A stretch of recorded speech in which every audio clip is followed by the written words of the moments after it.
I want a sandwich. Now.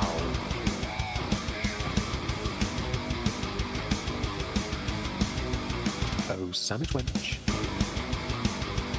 Yo, wench. Sandwich. Now. I'm going to need a sandwich. A sandwich. I'm going to need a sandwich. A sandwich. I'm going to need a sandwich. A sandwich. A sandwich. A sandwich. I'm going to need a sandwich. A sandwich. I'm going to need a sandwich. A sandwich. A sandwich. Oh, sandwich wench. I want a sandwich.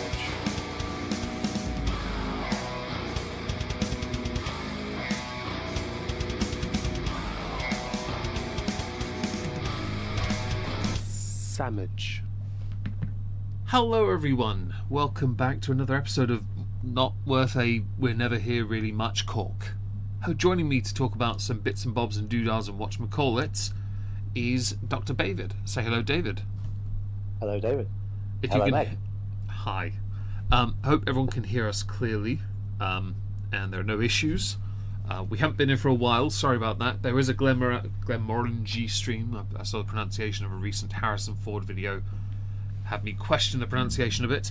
The Mélange à Trois stream will happen in the future, but not for some time. Probably not till the middle of the year now, which is a shame, but that's all right.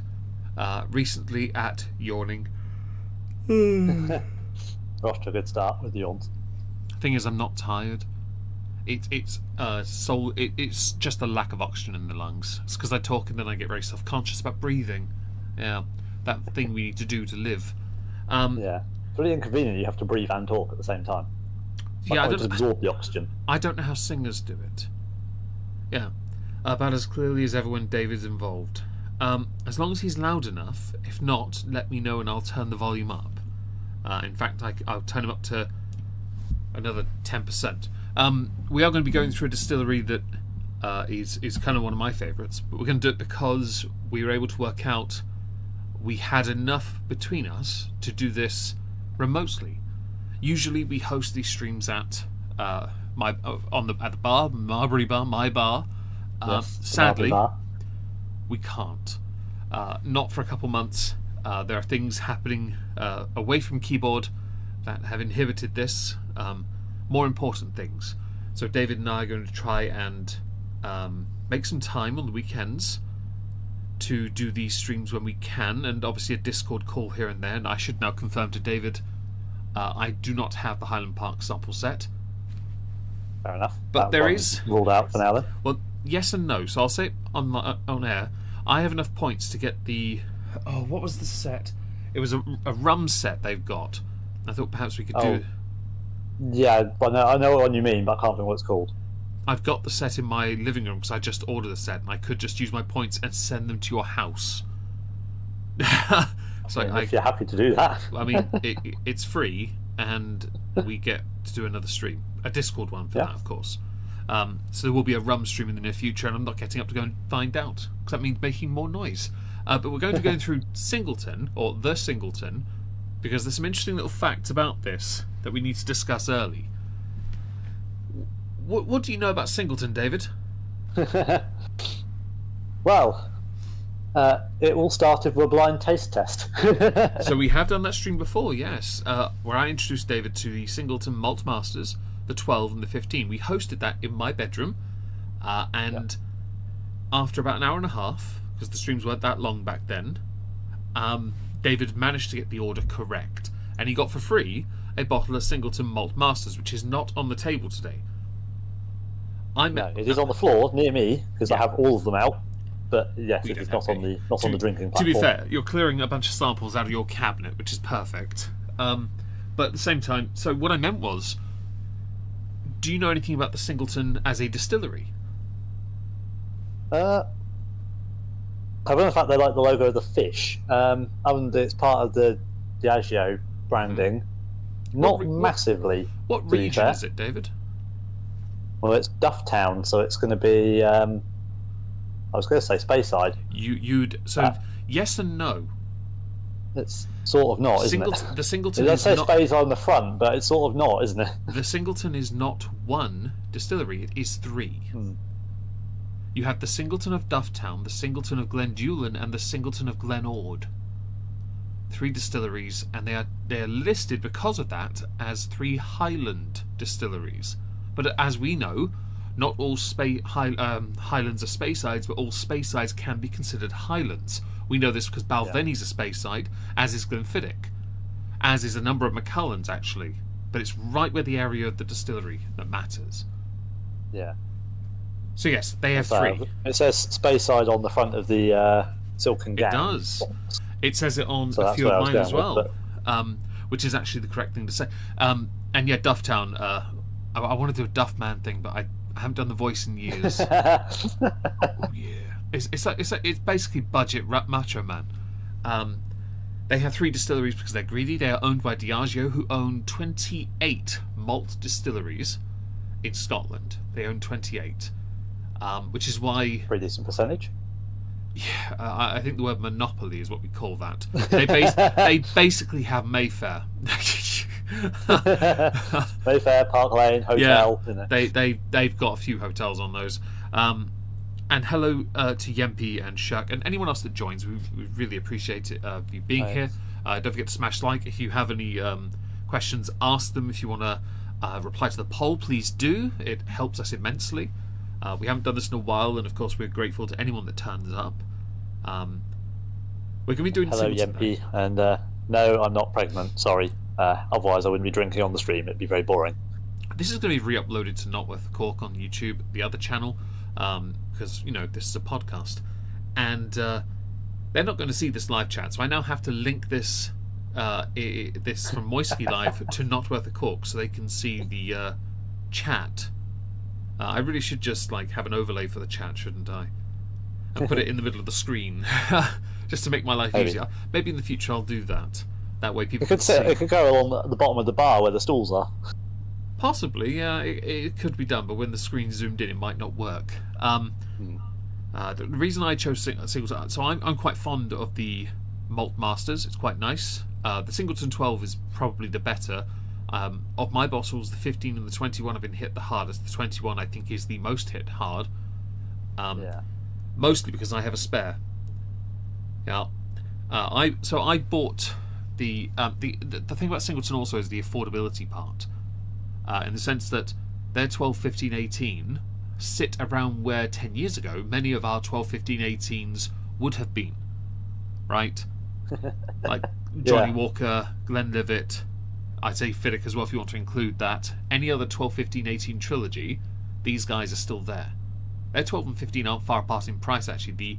The 21 I bought 2 years ago as a January treat, and then a couple of weeks later I won a bottle from a magazine, which David thought was sus because it said "Clam your prize." I've since you sent me the email, didn't you? I did. Does this look genuine? And I was like, it's spelt wrong, so I'm gonna go with no. I then replied, and then I got confirmation the bottle arrived, and I was like, Omegon, from the whiskey shop, no less. And then last year, as part of my madness, I went into the shop, and while I was umming and ahhing, David did correctly sort of put me back on track because I had said I was going to get the Singleton 25, which I will say now is the most difficult one to find tasting notes for because they don't exist. That's not a joke, by the way. They don't. Yeah. No, I can confirm that I was looking for some tasting notes for some of my things, and also some of the ones we were having, and I was like, the 25 was a problem. Yeah, the 25 was a problem. There was a separate problem for something else, but I've already had mine, so we'll get to it later. Because whereas on the screen you'll see 5 whiskies here that are being tried, there's actually 6. But those 5, there are 2 David doesn't have there, and he will be having something different. Well, we were meant to start at 7, Leona, but David had 2 steaks because he's fat. But yeah, no, because of the 18 and the 21 that I have, and he doesn't have, I think it's 18 or is it 15? I've got the 15 of the sample, it's the 18 and the 21 I'm tagging out. And he has 2 separate samples that he can talk about. I don't have tasting notes for, but he can talk to you about them while I talk about the 18 and the 21, which is perfectly fine for us. Again, we're doing this remotely, so do forgive. Don't forget to smash the like. We should start with has this done properly? That is not what it was meant to be. Why have you changed it? Some of the images are incorrect. It's already... You know when I say... I'll explain Please bear with us while I'll Meg plays with hotkeys. Yeah, I set the hotkeys up right, and I reset it to the whiskey selection, and I have all these numbers here, right? Okay, and then it will do the thing where it will just pop a couple randomly. But I also have a hotkey for something else because I haven't got tasting notes separately. I'm just going to screen share from the Master Malt website. It's easier. So when it comes time to show you those, for each one, I will go through them. It's ever so surprising. You can't complain when we're late and then complain that we're technically late, early, wherever we are. The reason I set it for 7, for those who are interested, who are here at the start, is because I wanted to finish before the dogs have to go to bed, so I can go back to the house, do an invoice for work, and go to bed at a reasonable time. That was my plan. And I'll be honest, although he did message me at lunchtime to say this, I did not see that. Even though I've been on Discord and I've been in that chat today, this afternoon, I did not get that message until literally after you'd messaged me this evening, or as a DM. Hence me, or no, sorry, you posted it in promotion. Hence I messaged you because I had no idea you said it for 7 o'clock. Right. Well, I had one. So I was like, well, that's handy. I've just finished playing a game. I'll go put the oven on. That's fine. I was talking to Nani. It's all good. Anyway, we're going to be starting with the Singleton 12. This is a photo taken from David's kitchen because I don't have the box. I don't think the standard trilogy need a box, really. Although there is I've seen another version of the 18 of late that looks a bit more like the 25 box. Not the box, the bottle, like the bronze labelling. It looks different. I prefer this. I like this more. Now, I don't believe I gave that to you. I gave you the Malt Masters, which looks nothing like it. You gave me the Malt Masters, and you gave me a half-drunk bottle, the one we've been sampling, until I got home. Oh yeah, I switched. And I found I had a full bottle. Yeah, I do good sneak. Basically, when we did the OG stream on this, which if Leona's not busy, I'd love for her to go and get and put in the chat, the Singleton blind taste test with the Cork episode, which was called the Cthulhu Kin and Friends show. It's in the playlist, I believe, maybe.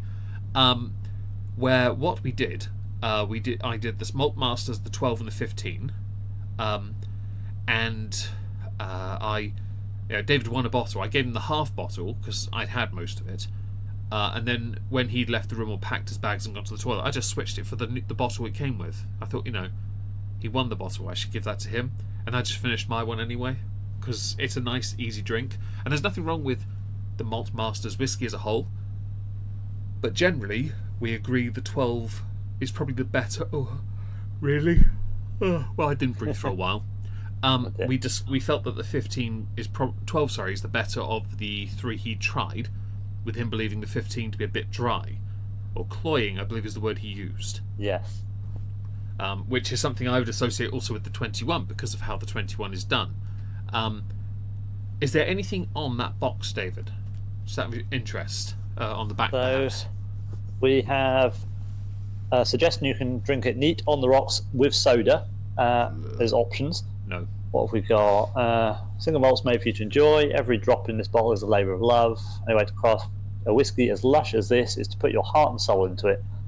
On the front of the box, Speyside, Scotland. Yeah. What have we got? Anything useful? Malting flavourful barley to painstakingly balance different casks for ultimate smoothness. It is. So that's whiskey from both Pedro Jimenez Oloroso seasoned casks and Refill X Bourbon have been hand selected for their honey notes and nutty intensity. So I won't read any more because it only talks about tasting notes. So. That's fine. I can imagine with the sherry casks, that is more of a seasoned thing later on, because it's definitely too smooth for it to be Oloroso and Jimenez for a while. If that makes sense. Yeah. I may be able to do this. I don't know. This is a new bottle. I haven't opened this yet. Oh, I'm going to attempt to see if a cork pop will work on the mic. I have. It's about punching myself in the face. I have the bottle here, so if you need to, let me know. Let's go. Ooh. Well, that was loud, my end. Okay, I didn't hear it, so there you go. I heard that one. Yeah, I heard I heard something start, and then the microphone just didn't hear the pitch of it. It was a good pop, to be fair. In the chat, the MP's asking, is that a brick wall sticker? No, that is the tiles on the wall. They are like a brick effect tile, but it is actually tiled around the worktops, around the kitchen. I do have wallpaper like that in my bedroom, oddly enough, on one wall, because feature wall. Yep. You do, yeah. I do, yes. Anyway, yes, so I've poured myself a glass. I've had it in the nosing cap thing for a while. I've gone with nosing glass this time, because it's just me, you know. I've gone with my equivalent of the official stream whiskey glass. I went with nosing because I thought, if we're going to go up in... I looked through my whiskey notebooks, and I was like, okay, so which ones aren't in here? And it's the 12 and the 21. 15, 18 and 25 are in the books. They're in the first book, actually. For some reason, the 21 isn't, even though I've had that about a third, maybe just under half the bottle. And the 12, I don't think I included it on purpose. I have 26 entries still to put in the new book. Not including all the Dalmores to put in there as well, which I think makes it 30. Thing is, I'm busy tomorrow, so it won't be till next weekend that I get to do them. I've got to do Food and Beauty tomorrow, so it's going to take ages. Okay, so the standard trilogy is all Dufftown. That should be pointed out. I don't know. I'd have to look quickly. It doesn't... I don't believe the 21 or 25 are. Oh, no. 25 is Dufftown. Yeah, 21 is too. My mistake.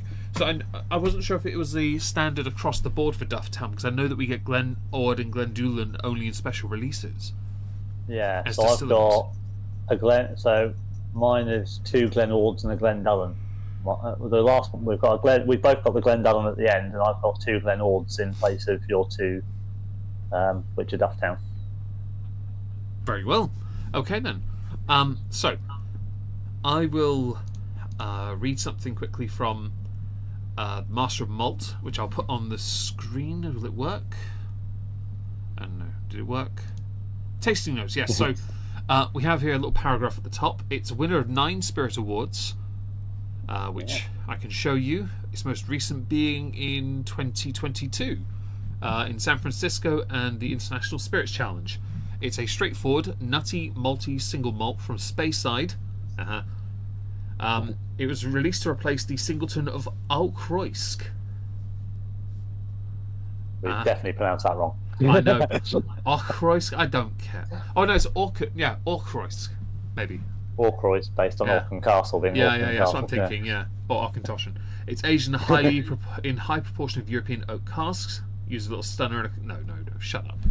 Anyway, get rid of that. Back here. Well, can't clink, but I can do one with a thing over here. Hang on. Cheers. Cheers. Yeah, didn't hear it on your end. I have a spare glass just for the clinking. It didn't work. No. Sorry, buddy. Discord doesn't like it. That's got a lot of good. It's got 3 golds, mostly its own silvers, 1 bronze. It's well awarded, and for a number of years as well. Mm-hmm.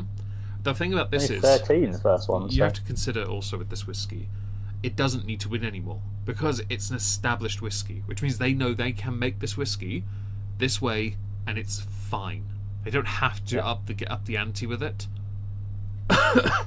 Sorry about the coughing, by the way, guys.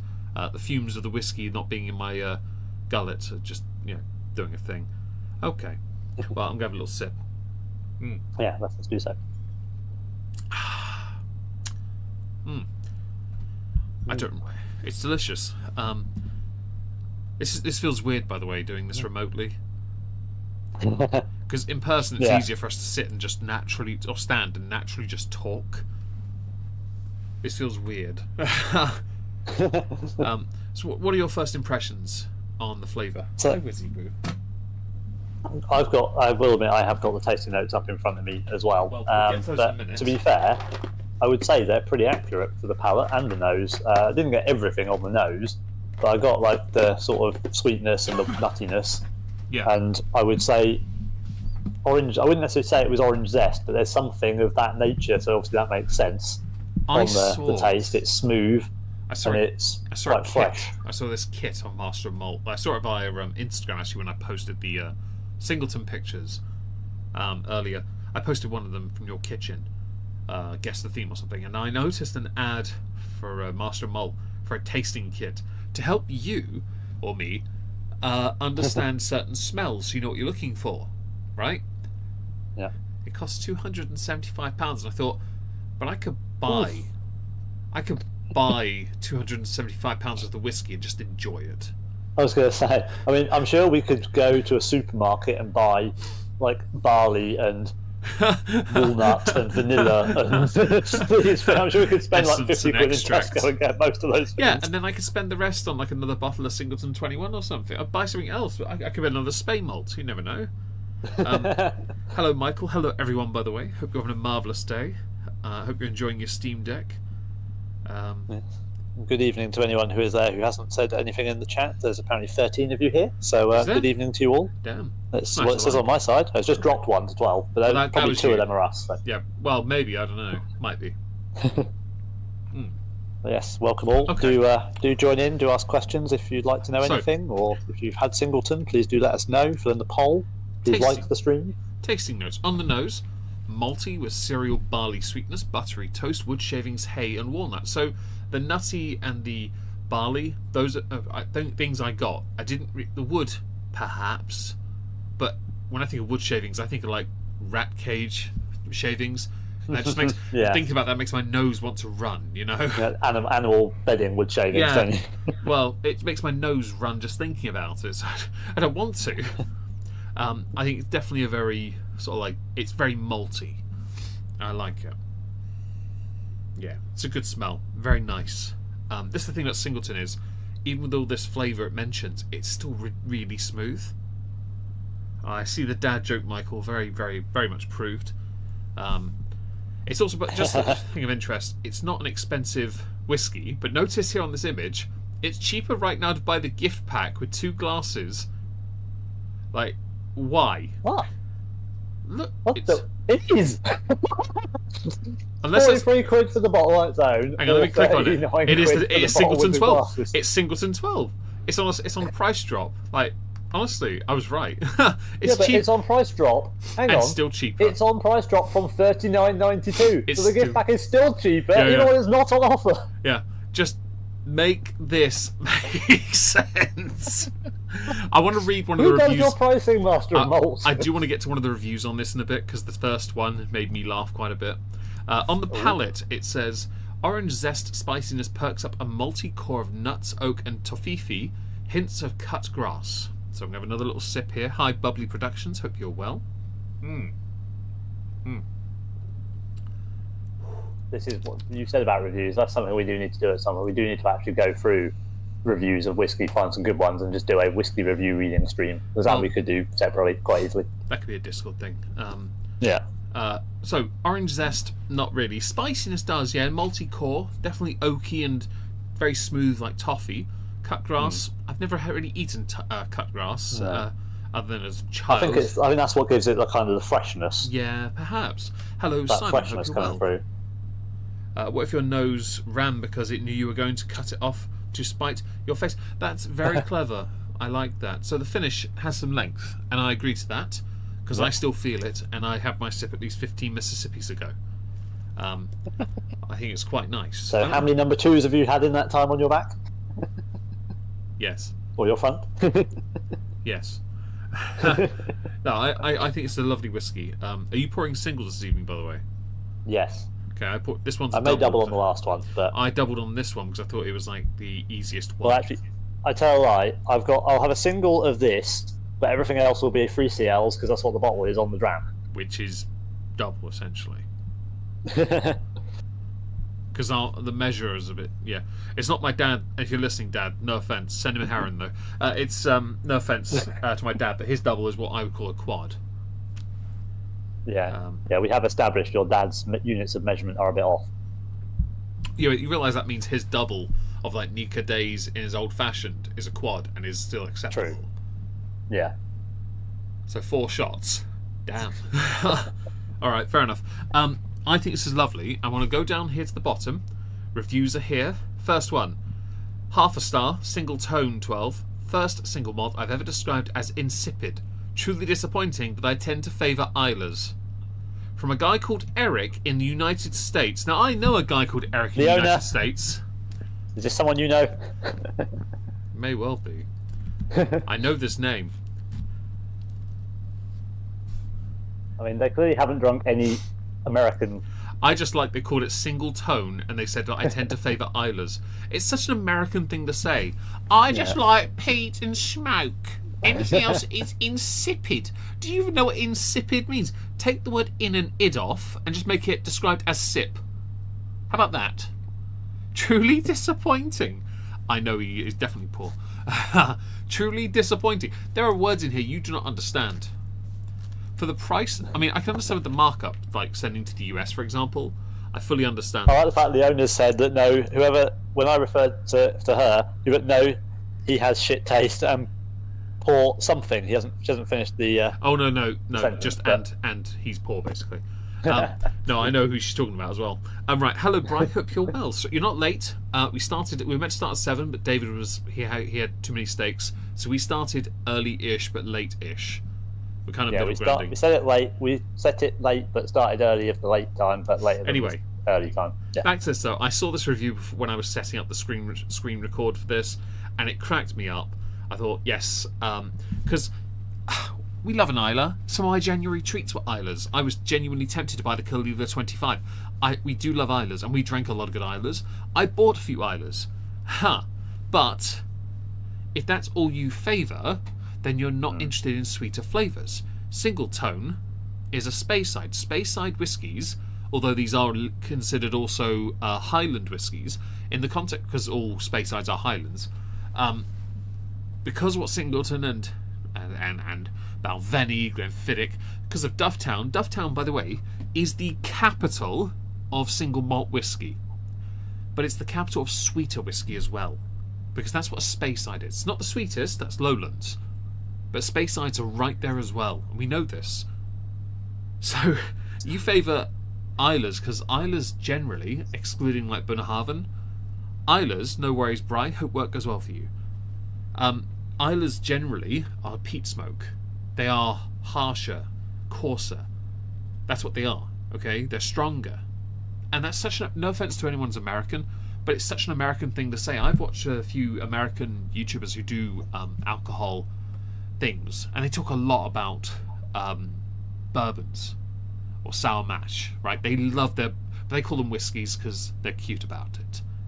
But then they get themselves something... Like one of them, it's this bald guy, and the way he noses the glass, he really gives it some thought, and he's really passionate about it. And then he tells me what his favourite drink is. It's an Abala Abuna. And I'm like, so first of all, you're dunking on the majority of Scotch in favour of American whiskey, but your favourite is a Scotch that we actually market to the French. Are you sure about this? We need to have a conversation. By the way, never had a Bunna. He's got a bottle. David here. I don't. Yes, I would love to try it. Of course I would. But they do it at batch release, don't they?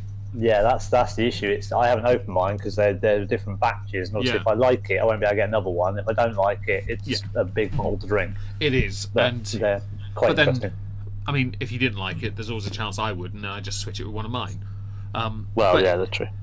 I'm not the biggest Arbalaur person, by the way. Hello, Boazba. Hope you're well. I'm not the biggest Arbalaur person.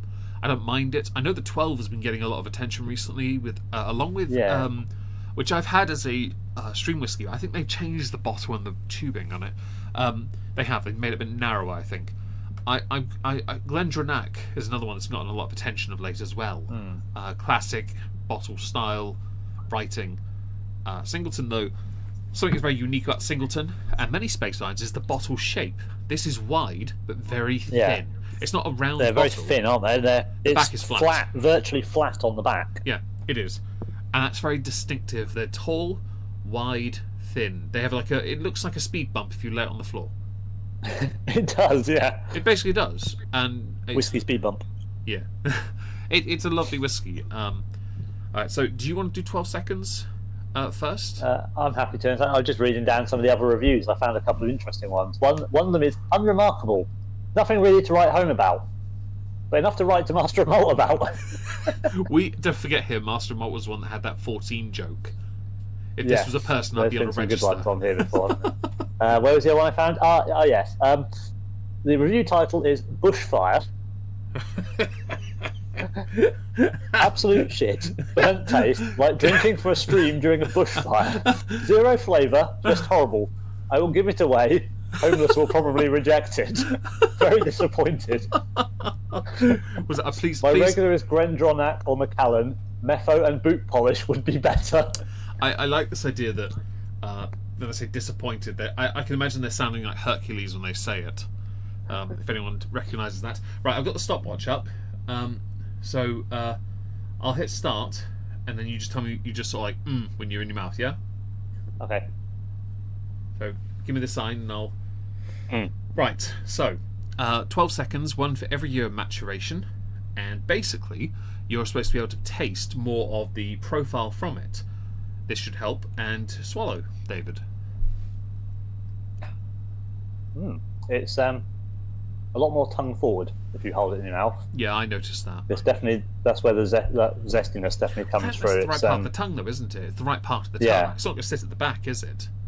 But No, it's weird. It's kind of got the front of the tongue, kind of the top of the mouth, but it's kind of missed. It feels like it's missed the entire back part of my tongue. So I think that It's a very odd one. That might be where some of the reviews that are negative are the problem here, because a lot of them are going into it and they're immediately they're treating it like something you just drink.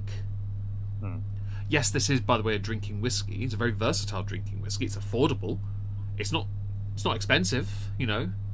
It's not as cheap as the Tamnas, of course not, but it's not, or Murray's for that matter. But it's still affordable. I think the Malt Masters version of this is not much cheaper, I don't think. I'll quickly pull that up actually, because that'll be. I'm not sure. Sorry, I'm already on Master Malt here.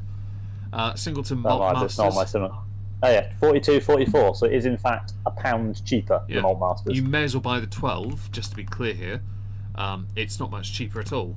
You may as well buy it. In fact, Malt Masters is still more expensive than the 12 gift pack. Not that we're trying to encourage you to buy a gift pack. We did agree though the 12 was the better of the three, and you tried anyway. So it's not the end of the world. Sorry about that. Yeah, no, there is plenty of variety here. Okay, I will continue. I've got a bit left. I've got a bit more to go. I'll just have a look at the glasses you get. They're not I bad love glasses. some of the Master Malt price drops. Yeah. Was now that save £1 something, and it's like, really. I don't mind the glasses, but I'm not a huge They fan. don't look like they're branded though. So they are branded normally. Is it on the bottom? Yes. Okay. So I don't mind that. There was a thing I noticed with the Singleton recommendation was on the Singleton 12, it recommended this whiskey here, Olorosom 10-year-old, which is 54.7, so cask strength by the standard of what a cask strength is meant to be. Secret Speyside. Now, I because this one's been recommended, I firmly believe this Olorosom is a Singleton. Yeah. Because it's been recommended. Oh, that one, yeah. Right you here. might also like. Yeah. I reckon that is a Singleton. And for those who are interested, I'll pull up Singleton here. So we have Malt Masters. This is the entry-level Singleton, easy and mellow, and very easy and mellow. But look at the price: 42.44. 12 is 43.44. You may as well buy the 12 because it's better value for money, or just pay an extra tenner and buy the 15, which we'll get to soon. Christmas cake.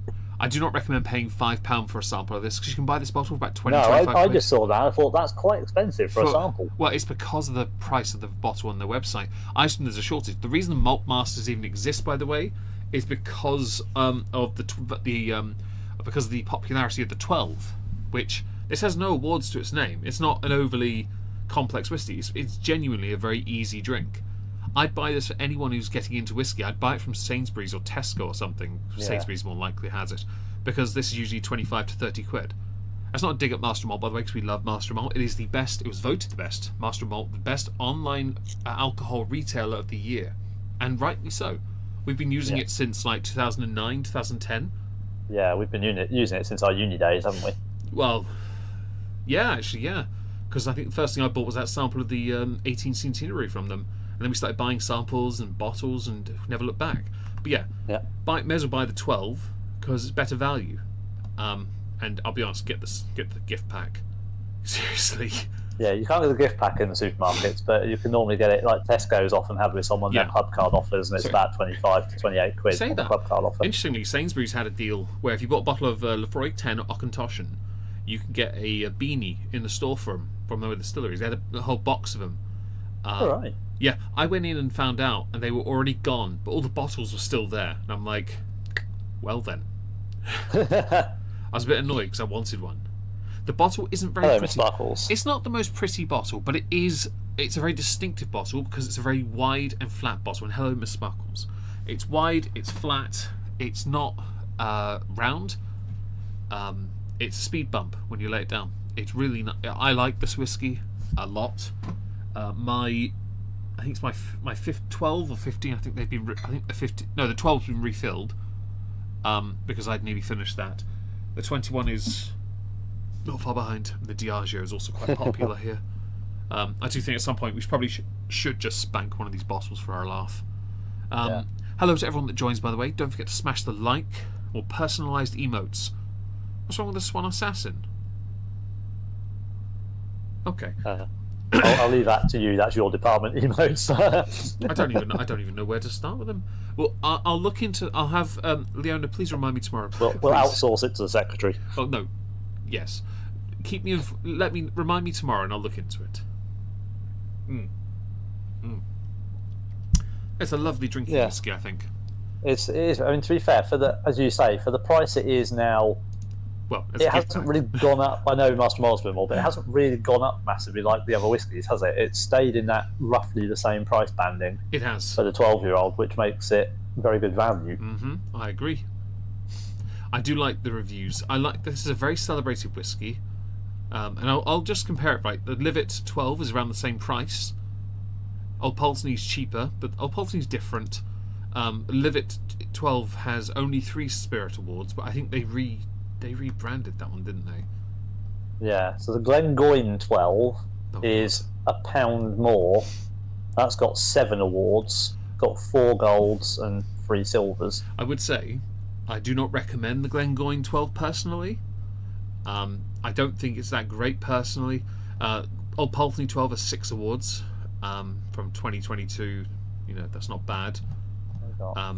Better Cairn 12, never tried it. $49.99. Never But tried that it. has only 2 silver awards. Auchentoshan 12, 8. Which is, by the way, don't buy Auchentoshan 12, just buy 3 wood. Or buy the standard American 3 wood oak. or the American oak. American oak is the entry level. But back on the Singleton though, because we could sit here all day and just go through recommendations. That is part of this now, because obviously we're remote at the moment. But we are going to... I like that, by the way, I was talking about all these whiskies and I forgot to switch to screen share to show people what I was doing. That was a mistake. Anyway, I need to send this. It's a bit more of a mouthful, We but shall send. We'll see how it shoots. YOLO Swag Fam on essentially a full shot. Oh, I have a Megxit left. Yeah, but I poured a double, didn't I? Right. Pours the water, clears the glass. That was actually a really nice shot, very fruity. How old can some of these whiskies? Well, we're going up to 25 years old, so we're going up in age. Don't worry though, Meg is in possession of what was once a very expensive bottle that is 30 years old. It's no longer as expensive. But it's not for this stream. Which water jug are you using, just out of interest?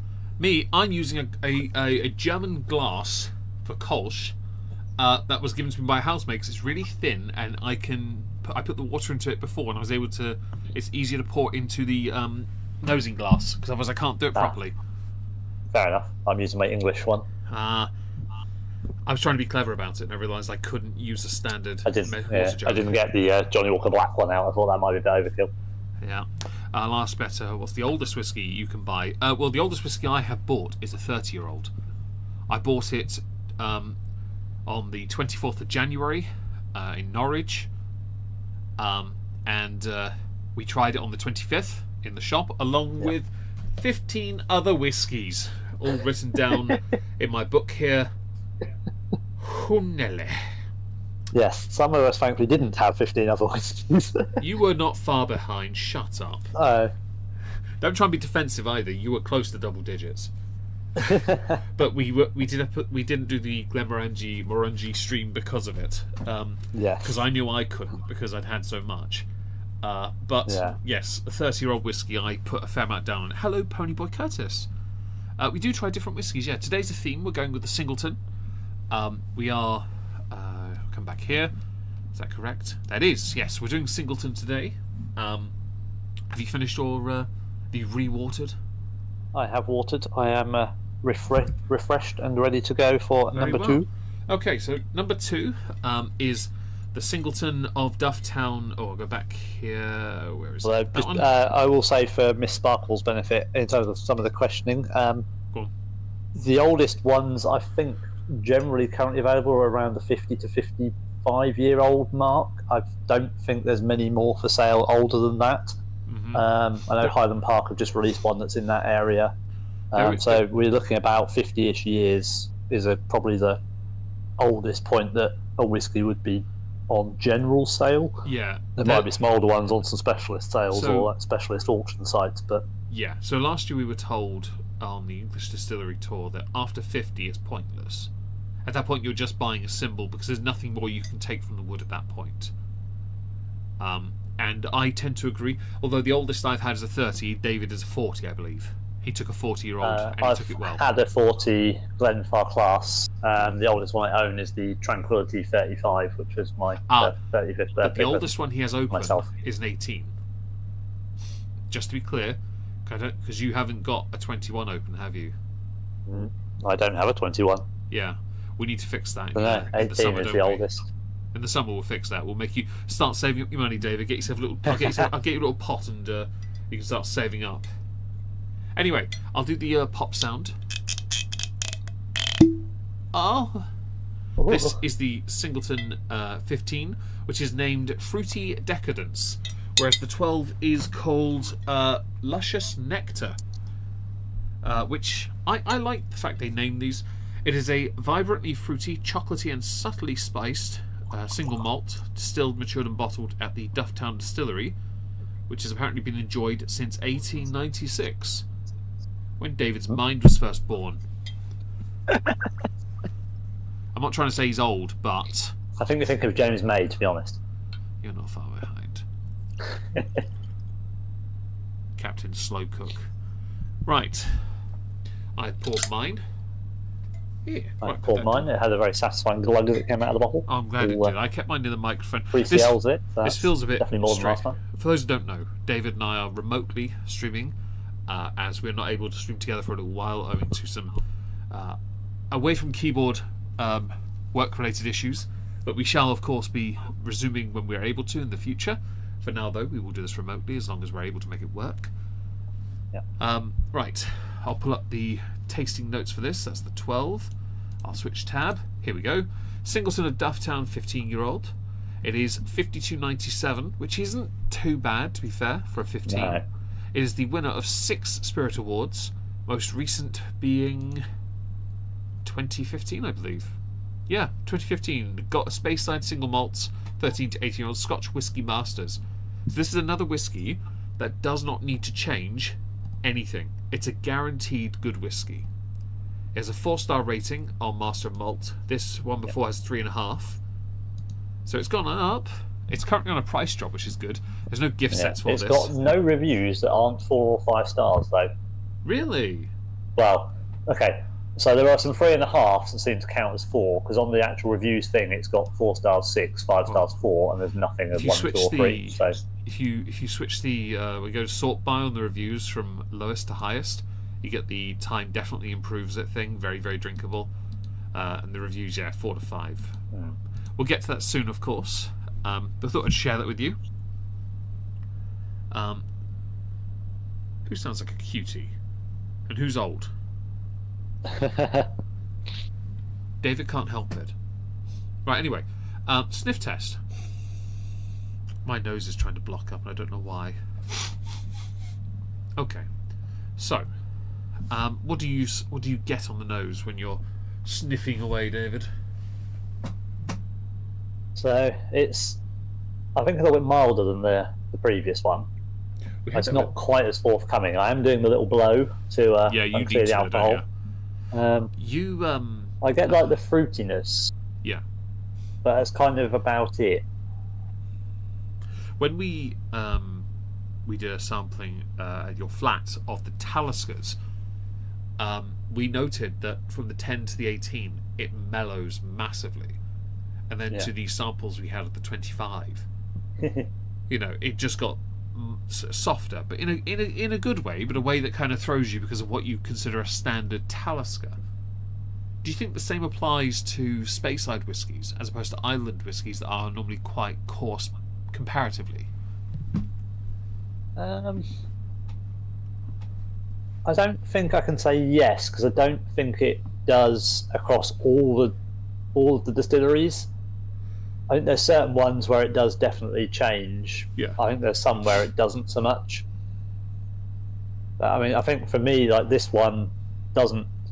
It does seem more mellow than 12, but like if I think of like a Glenlivet, which is a Highland Speyside Joey, I call it. I mean, that actually is officially a Highland, but that one is a lot more, because it's I suppose that because of the swerve in the 15, it's more pronounced that it's different, so you can it doesn't feel like it's mellowed. Okay. Well, I suppose the Morangi with the La Santa against the original 10 as well does the same as the sherry. So I suppose it depends if they've got the, I don't want to say 15 because they're not always a 15, but if they've got the middle of their original trilogy as a bit of a sherry swerve, probably not. But if they kind of follow the same pattern all the way through, then they probably do follow that mellowing trend. Well, the thing with all three of these is, as they get older, they just get smoother on the standards. The standard 3, that is, for Singleton. And so I'd be inclined to believe all three of them are the same. Same seasoned, same finished, just aged differently. I could believe that anyway. Right, so... It's interesting that this is quite a standard one, but it was originally a travel exclusive. It was, yeah. So this is actually aged in a mix of European and American oak casks. I would assume the European would be Pedro Jimenez and Oloroso again, which would more than likely be Spanish, because why would you want to use anyone else's? It'd make perfect sense.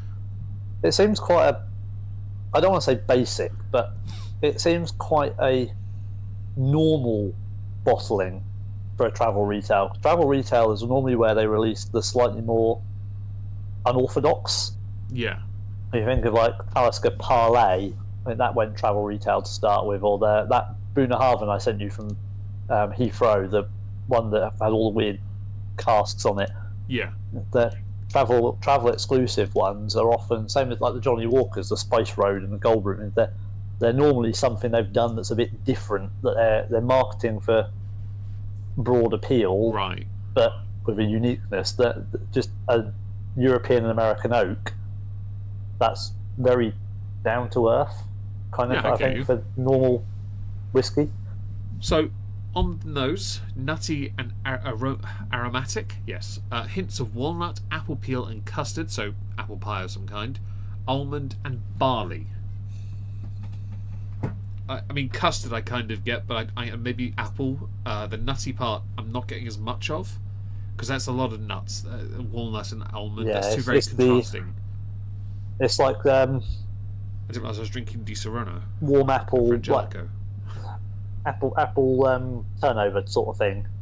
Yeah, it's a turnover. It's not the Danish, but it's in that turnover territory. It's the apple pie at McDonald's thing they're trying to argue, isn't it? Yeah. But they don't do custard in those, so no. The palate, so cheers. It says thick, spicy palate, ground almonds and oak, hints of apple peel and oak. I see oak is featured a few times in that one line. Very well. I'll have a sip. Oak with a hint of oak. Excellent. Double oak. You don't mind a double oak here and there? It sounds like something I've had before. Is that Balvenie? Balvenie, Amlevulin, that's a double oak cask. That's double cask. Isn't the one explicitly called double oak? Balvenie's is double wood. Oh, but double it's probably wood. as close as we're going to get. Double wood, right? Okay. Basically, the bottle was Eiffel Towered. Okay, good to know. I think this is a lot smoother than the previous. The finish is long, but it's not as pronounced long.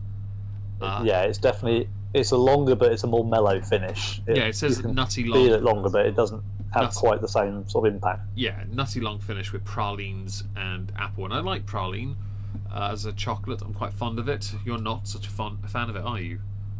I don't mind it. I just get annoyed that it seems to be in all the chocolates these days. Whenever you have a fancy box of hotel chocolate, for example, like 45-50% of them will have praline in it. It's like, does it need that much in it? Yeah, it's a bit much, I guess. Oh, seaweed and sherry cask. So this is let's go and find out what it is. It's a Islay single malt made by Seaweed and Aeons. They're the company, which is Master of Malts, isn't it? Seaweed and Aeons, isn't that theirs? I don't know. I always thought it was. I don't think it is, because Master of Malt just have Master of Malt, don't they? They do, but Seaweed and Aeons collection, I always thought was theirs. They do blends. They do a lot of blends, different types of blends. It's not for everyone. Oh, that's it. Well, when you search Seaweed and Aeon, Master of Malt is the first thing that comes up, and there doesn't appear to be a Seaweed and Aeon website. So yeah, probably is there then. I always thought it was theirs. We have one for steak whiskey, which is their standard because Islay whiskies go well. I have a blended version that's 2 different regions, Islay and Spacer, I think actually. And David has one that's a single grain, I think, if memory serves. Yeah, mine is currently hidden behind my ramper while I was moving things around. We don't need you to confirm it or anything. Don't worry about that. Hello, Dino Side. Partial Johnny Walker Green Label. But Cheap Doers is what I have now.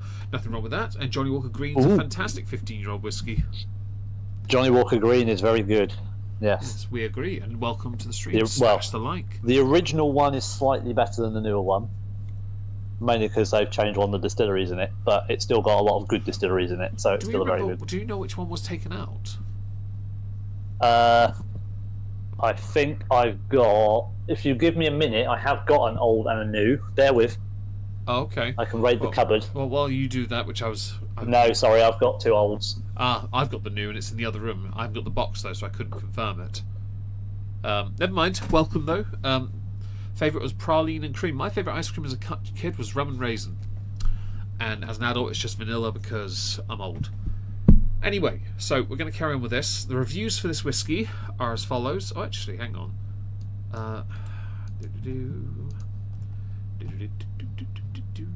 Green. Here we go. You know what? I'm not going to waste my time on that. That'll take too long. Right. Back here though. We go to the reviews. I completely agree with someone that said it takes time. Having a decent collection at home. First time I tried it, I thought I was a forgettable whiskey, and I placed it with the whiskies I'd offer to my wife's visits. After some time, and once among her visitors, I tried it when the bottle was halfway, and was actually quite surprised. US dollars 50 from someone called Juan in Argentina. The Falklands are ours. Gavin in the UK. I bought this as an alternative from a regular Speyside and found it was very drinkable for under £60. I mean, I think this is a very elitist aspect of this comment that needs to be addressed. There are many whiskies that are drinkable that are cheap, and there are many that are drinkable that are expensive. There are many that are cheap that are disgusting, and there are many that are expensive that are disgusting. It is entirely subjective on the individual. It really is. So this is of the mindset of somebody who believes at this point of this comment from 4 months ago that it is the price of the whiskey that makes it more delicious. I will admit I've yet to encounter a genuinely expensive whiskey that I find disgusting. But I will admit a number of them were punts. I bought, as many of you know, I bought the Bunnahabhain 30. I didn't know it was any good. I now don't remember if it was any good. But I know I enjoyed it. I just don't remember because I also had a. It's like Schrodinger's whiskey for you, isn't it? Until I have another glass. But it's weirdly, it was both. It was Schrodinger's whiskey before you opened it. Well, And it's now Schrodinger's whiskey. Now you've opened it. The reason why is because I also had Glen Scotia 25, Octomore 15.10, Octomore 14.4, Signatory Secret Orkney, Macallan Night on Earth in Jerez, Torre Special Reserve Whisky Shop Exclusive, Murray McDavid Tomerton 15, Ardner Merchant Whisky Shop Exclusive, Williamson Isla 9-year-old, Field and Rye, Glenfarclas 12, Gordon MacPhail's Spey Malt 20-year-old, which is a Macallan, and Balvenie Weaker Pete, Irishman, Elgin. Seriously, I don't remember. I just know I had a really good time and spent more money. For those of you wondering, he has got that listed. It took a while for us to remember all of those things. I've literally just read from that list. I just read. That doesn't include the fact I also had Bunnahabhain 30, which was I purchased it. I earned it, all right. Yeah. But yeah, no. I had I don't remember, but I know it was good. I like to fill my mustard bottle with water and drink it when there's a little too. I mean, adding water to any. I've done that with ketchup before. Add a few drops of water just to get the rest of the to loosen up the rest of the bottle so you don't waste any. I grew up poor. It's what you do. It's a good thing to do though. Right, so I'm going to subject this to 15 seconds, which does mean that for 15 seconds, David has to talk. It's not his strong suit, but thankfully I have a clock in front of me so I can see it, and I'll have a sip and David can start talking. Okay. So I've just had another sip of a normal sip, and I was just having it in my mouth for a couple of seconds, and I did notice it is definitely thicker on the palate than the 12. Obviously, we'll see what Meg thinks once he's held in his mouth for the 15 seconds, how that develops it. But it does definitely feel like you get more of a coating of your mouth with this one than the 12. So this one does along the front and the sides, yes, but it does reach, I say, 2/3 of the way towards the back. But it's still, it's definitely more fruity, a lot more oak as well. Finish is nice. It's very smooth. Hope you had a nice trip. LRPD. It was a terrible trip. It was abysmal. But after I got outed for how much I spent in cash, which we've now discovered I was £1 short, which meant I went over budget by £2. But he didn't mind, which is fine. And I got hammered before having to I had to go to a hospital to see someone, which was, well, not hammered, but certainly dehydrated. I ate so much chimkin that I actually had to quit. He did tap out on the chimkin, this is true. I've never tapped out on chimkin. Okay. I think I have twice. I did one the year before when we went for an emergency Nando's. I couldn't finish that either. That was. You've had too much to drink at the whiskey shop when you can't even manage your emergency Nando's. Oh, fam, I had so much. But the thing is, I had to tap out. I couldn't eat any. I literally thought I was going to throw up. Yeah. But just be glad they made you get the 8-piece, not the 12-piece. Shut up! I would have eaten. I would have taken that home. Although to be fair, if I'd stay, because I'd stay for the Sunday. Yeah, I probably, yeah, no. It was still just as expensive as Nando's, to be fair. It didn't matter. Just see Meg get up thirds from his bucket. Honestly. There you go, Meg. The bucket. Shut up. The chimkin thing was hilarious because my bucket wasn't the bottom of it was trying to fall through, and so the oil off the chimkin was going onto my leg. My leg was burning. It was painful. At least we know it's freshly cooked. There is that. I burnt my tongue, burnt my fingerprints, and I was full. And it wouldn't be a trip to Norwich if you didn't burn your tongue on something. True. Yes. I think this is the first time it was hot food, though. True. Yes. At least I can't be complained of not. I don't eat hot meals that much. People will know this. I don't really eat too many hot meals, but I did have 3 consecutive days of hot food. So that was something. Although I did have to rest my stomach for the rest of Sunday because I couldn't go home.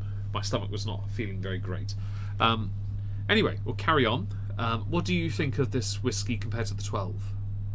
Yeah, I think having it to drink over a little bit of a longer period. Obviously, the only time I've had this before is when we were doing those samples. So it was kind of having a little bit, trying to think about it, then trying something else, and sort of jumping between different ones. Right. Giving it time to actually just sit and drink, it is nicer. So, when you did this, you favoured the 12. I remember that. That was very distinctive. We were also Crispo. We were very new to Crispo. Indeed. Hello. We were very new to doing these streams and drams, and so we didn't really have much of a structure then. Now though, bit easier to do, not so bad. I think it's a bit easier, but blind taste testing is not the easiest thing to do on a bar anyway. Yeah. So I don't know if we'll be able to do it again, but one day we might. You never know. But I thought, it was a laugh. And Leona has put the stream in the chat before, so if you scroll up, you'll find it if you want to watch it. Yeah, if you're seeing we this... might be able to do something. It will just involve. The problem is, it will involve me. It's either you're going to have to do it to me because you can do all the stream stuff, or you're going to have to teach me how to set the images and the hotkeys, and I'm going to have to control the stream, which is likely to go wrong. So you can do it again with me. It would be a Discord thing. But this, for those who are watching this on the Not Worth a Cork YouTube channel, I will make sure that stream is the Singleton blind test one is also linked, so you can listen to that as well. How are we doing? Just over 1 hour, and we haven't finished the second. I'm going to send this because I want to move on to the next whiskey. Okay, I shall. YOLO Swag Fam. I shall swag fam. YOLO. Oh, that's a lot smoother and fruitier on the shot. A lot fruitier. Ooh. That's very nice. Ooh. Was that one of your samples, by the way? Yeah. Oh, good. More space for samples. Yes, there are 5 sample bottles going to be vanishing from the cupboard after tonight. Yes, I remember us going through those. And hello to all the people here. Don't forget to like the stream if you enjoy. Sorry if we're a bit slow. It's in our nature to be slow. We can't help ourselves. That's dangerous, because that's a really smooth, really easy shot. It is, yes, I agree. What is this one? It's only 40% as well. They all are. Yeah. Yeah. Well, yours might be. No, well, okay, so we're getting to a swerve here. So, I haven't changed it. Right, so, next on the list is, for me, the Singleton 18. Sadly, a certain Dr. David does not have this whiskey. He has something different. He has... I did have the whiskey inside, already drunk the sample. What I'll do, I will... I'll go and get it first. Is it the 2023? 2 seconds. No, 2024, isn't it? There you go. It's Autumn Walk, isn't it? Yeah? Yes. Right. I'll go and pull it up. There's not much info, but I've linked it in the DM. It's quite alright. I'm just going to make sure it's in the right place. I actually already had it pulled up. It's quite alright. So basically what... I'm having the Singleton 18. David is having the Singleton 14 Diageo Special Release 2024. So if I pull this up, here it is. That's what David is having. This is a special release. I have a bottle of it. I have a sample of it too, but I can't use my sample. It's part of a collection that I won. And David doesn't have the 18. We didn't. Oh, I changed to the 21, have I? You have changed to 21, yes. I was about to tell you. I was just waiting to see how long it lasted on the screen. Whether you've just gone through it to another image. But it's because of the numbers. It switched. Yeah, it's fine. It's fine. I will switch that. There we go. Right. Anyway, yeah. So while I have the 18, David will have this. This is 54.7%. Diageo special releases are part of a collection released annually by Diageo, who own, as I earlier stated, 28 different malt distilleries in the Scottish areas. This is part. It's one of the more affordable ones. We do have another one. We both have, which is 2023 edition. Both have an. Well, my bottle's open. I don't believe yours is. This is finished. I have a bottle that is not open, and I have a bottle that I can open because I have 2 of them. You do. I bought a bottle because I was rage quitting over Rose Isle, but we'll discuss that later. This is a 14-year-old matured in bourbon and bourbon casks, finished in Pyrenean and Spanish oak casks ends. The tasting notes for this are very short, as you can see. Diageo special releases are also not really award winners; they're very limited runs. But also, this is Glen Ord, different distillery. Completely different.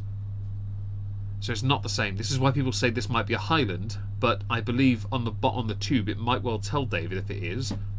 But Glenord is considered the Highland. Yeah, don't have the tube here annoyingly. It says here on Master Malt. It's in the Highland. other cabinet. On Master Malt it says Highland whiskey. Glenord and Glendullan. Yes. So I would believe that is the case.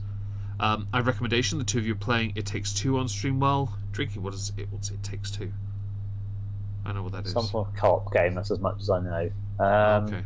It's got Glenord has its own on-site barley maltings. They do. I was going to get to that, but yes, there are no reviews, no nothing. Although I would say the best one Diageo released for value for money is the Talisker. Value for money, that is the one. You certainly get a lot of bang for your buck with Talisker. Oh, the 39. Not least because they're 58% or so. Well, it's 58.7. It's the weaker of their Diageo releases. But and for those who don't know, I've got the complete Diageo set for 2024. I'm very proud of this because I have a complete collection again, like the Game of Thrones. You have 2 complete collections. Well, I argue the Game of Thrones isn't because I don't have the 3 Johnny Walkers. No, 2 complete special release collections. Do I? You got the big set, the big ones, and the little ones. Well, that's what okay. You're being pedantic. I see what you did there. You've still got 2 collections of them. I technically do because I won a sample set from this very website of these samples in a rather nice box. But I also own all the bottles as well. But I'm going to be going through the 18 myself, which I will pour. I'll pop the bottle. This is called the Sublimely Smooth, or sublimely. It's sublimely. Yeah. Hang on. There we go. That was a good pop, wasn't it? Yeah. Get that jigger. But because of the increasing strength of these 2, I'm not going to have the full 3 CLs. Pussy. Right. Anyway, yes, the 18. I feel a bit sorry for my bottles because they're in my cabinet, and the cabinet is slightly humid in its own way, so the labels kind of deteriorate a little. I would say the whiskey, certainly in my little sample bottle, is certainly darker than it looks on the image on the screen for the Autumn Walk. Oh, this one. The Autumn Walk looks like, because the bottle's slightly bluey, it looks a bit toffee-like. It's a little bit darker than that in the clear bottle. It's not the darkest one of the night that we've got. But the thing about the Singletons also, the special releases, they engrave the stuff on the bottle as well, whereas on the 18s it's all embossed on the bottle with the glass is distorted to include that. Back here though, this is the Singleton 18. This is the Luscious Nectar, Sublimely Smooth, sorry. I'll get it right. What is this one again? I don't know, but you're currently, well, on the screen I can currently still see the Autumn Walk, so there we go. It's flicked back and forth so many times. It's because I'm flicking it, sorry, I'm doing my thing. This has 4 Spirit Awards from 2014 to 2015. 3 of them are gold. Nice. It is also Dufftown. It does not say the casks. I really should have looked into that. Reviews 4 and 5 stars only. Mostly 5s, in fact, determining it to be the perfect Speyside. And value for money at £78. It is perfect value for money, to be honest. I would argue it is, for an 18-year-old whiskey, that's where it should be price-wise. That is pretty good. That's certainly less than the Liver 18. I've seen it at like £69 usually. So I know it's usually... I don't know why it's cheaper on Master Malt at the moment. Maybe they don't have much of it available. 76 quid on Amazon as well, though, so it's not... I'll put it on the screen so you can all see. So you know I'm not deceiving, as it were. Right, let's pull the stopwatch up so I can see for later. Perfect. It Takes Two was Rob Bass and DJ Easy Rock song from... What's it?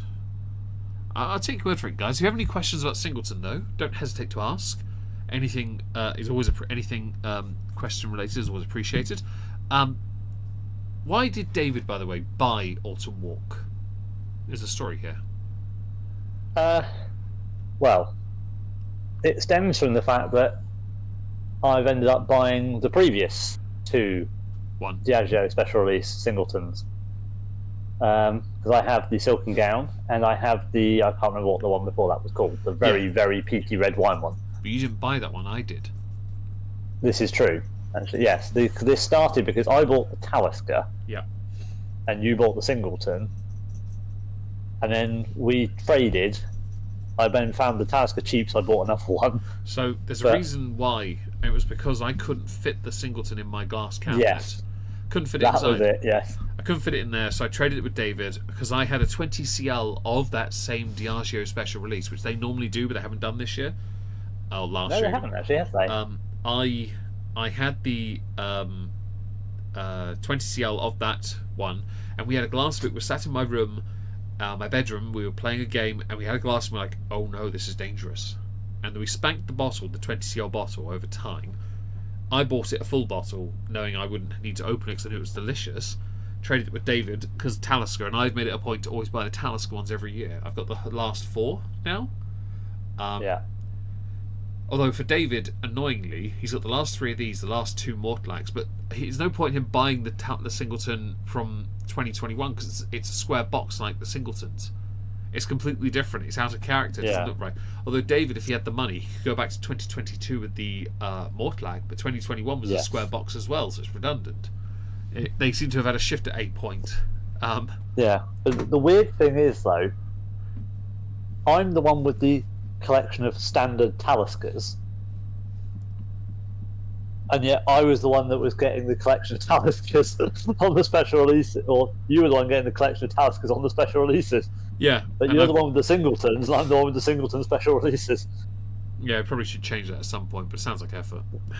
I don't know, I'm loyal to Talisker. I like the Diageos. The special releases, by the way, the wonderful thing about those is they're not going to be award winners, which is great, but they're also unique in the sense that when they're gone, they're gone. You're not getting any more of them. So when David and I had samples of the 2023 releases, we knew which ones we wanted to buy extra bottles of, and the easiest one to get was the Singleton and the Talisker. But the Talisker wasn't as good in 2023. The Singleton, though, was top 2. Easy. And we haven't really... I mean, I'd say the Talisker's the best one this year. Last year, even. So, and the Singleton isn't far behind, to be fair. It's also really nice. Right. What is this one finished in again? It's another wine cask, isn't it? Oh, that's the Spanish Oak End one, yeah. Sorry, I confused it with the 2023 one. Okay, well, I'm going to have a sip of mine. The 2023 one is the one you get to say all the funny words. I'll have to get to that in a minute. I don't know if I pulled... I don't think I... Is that one you've got in the samples this evening? Or is that one I've got? No, that's the one we're finishing on. Oh, the Chardonnay de Bourgogne. Yeah. Oh, I forgot. I've just pulled it out. Funny words.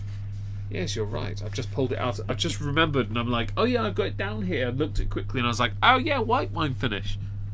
Okay. My nose is malfunctioning, so I can't smell anything. What do you smell when you smell yours?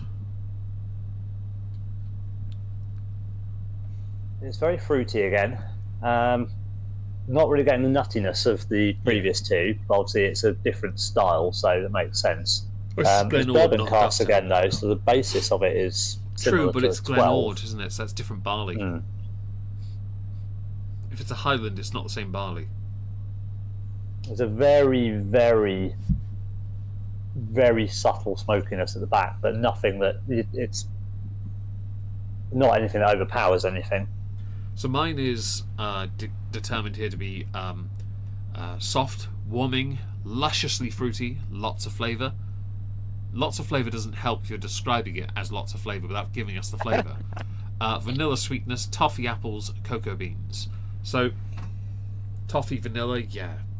It's again, Singleton is a very typically smooth whiskey, and as it gets older, it does certainly get smoother, which I love.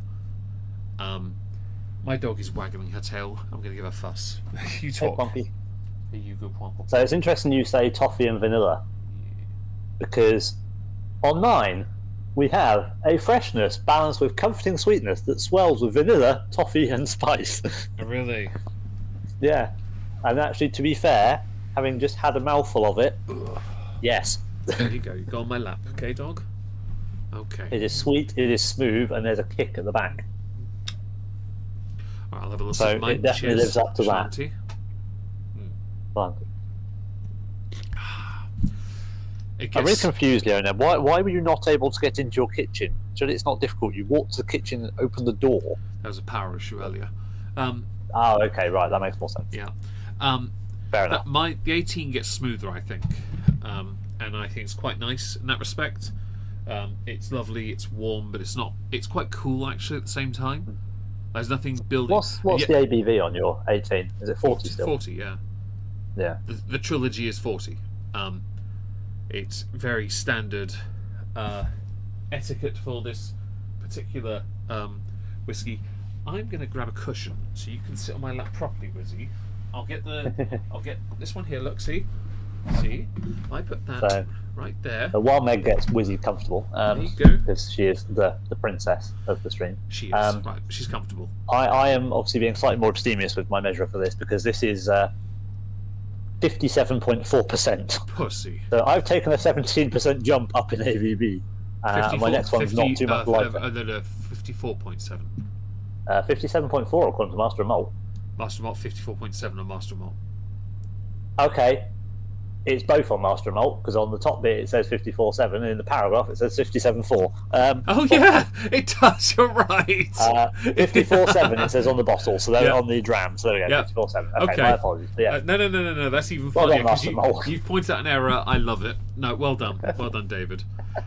You are right So, and you're wrong at the same time. I have love the that. unknown strength of Singleton Glenor. Hey look. At least your ego's not so high that you can't accept that you are right and wrong at the same time. It's like that thing on Studio 60s. It really takes a special kind of wit to draw ammunition from both of those groups at the same time. Yeah, it's the infamous. There are two brain cells working here, fighting over third place. I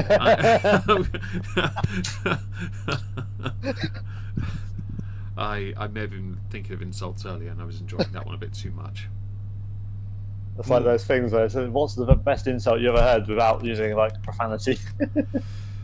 I write them down from. I used to do it at university. I used to write them down, and that's why people thought I had a sarcasm meter, because I'd run out of insults. I wrote them all down. I was copying Ronald Reagan, who used to write all his jokes. I have those revision cards. Yeah. Mine were just insults, and they were only ever thrown at the same two people. Anyway, so this is, as it says, sublimely smooth. Singleton. One of my favourite distilleries personally, because I think they rarely produce something I don't think is good. I do have one of their more boutique-y sort of ones. Where is it? It's mentioned here somewhere. Here, Sunray. I think I have this this bottle, and I'll just show it to you on the stream. I think I have this in the cabinet, but it's not something you can get in many places. It's another Dufftown entry. It's another 40%er, but it's slightly different because no age statement. It was part of that and Tail File that were released. It's just bourbon cask. And it's the smoother version of Tailfire, which was quite. I think, if memory serves, Tailfire was quite smoky. I've never had that one, so I don't know. Oh no, European sherry casks. So yeah, it's slightly stronger. It wasn't it wasn't smoky at all. I don't think Singleton could do a smoky whiskey, to be honest. Go back. Where's my 80? Yeah. There it is. It's a shame we don't have the 2022 to hand, because we could at least kick ourselves with some peat. Oh, the red wine one. Yeah. Yeah, that was a good one. That was the best one. Although we didn't really... What was it called?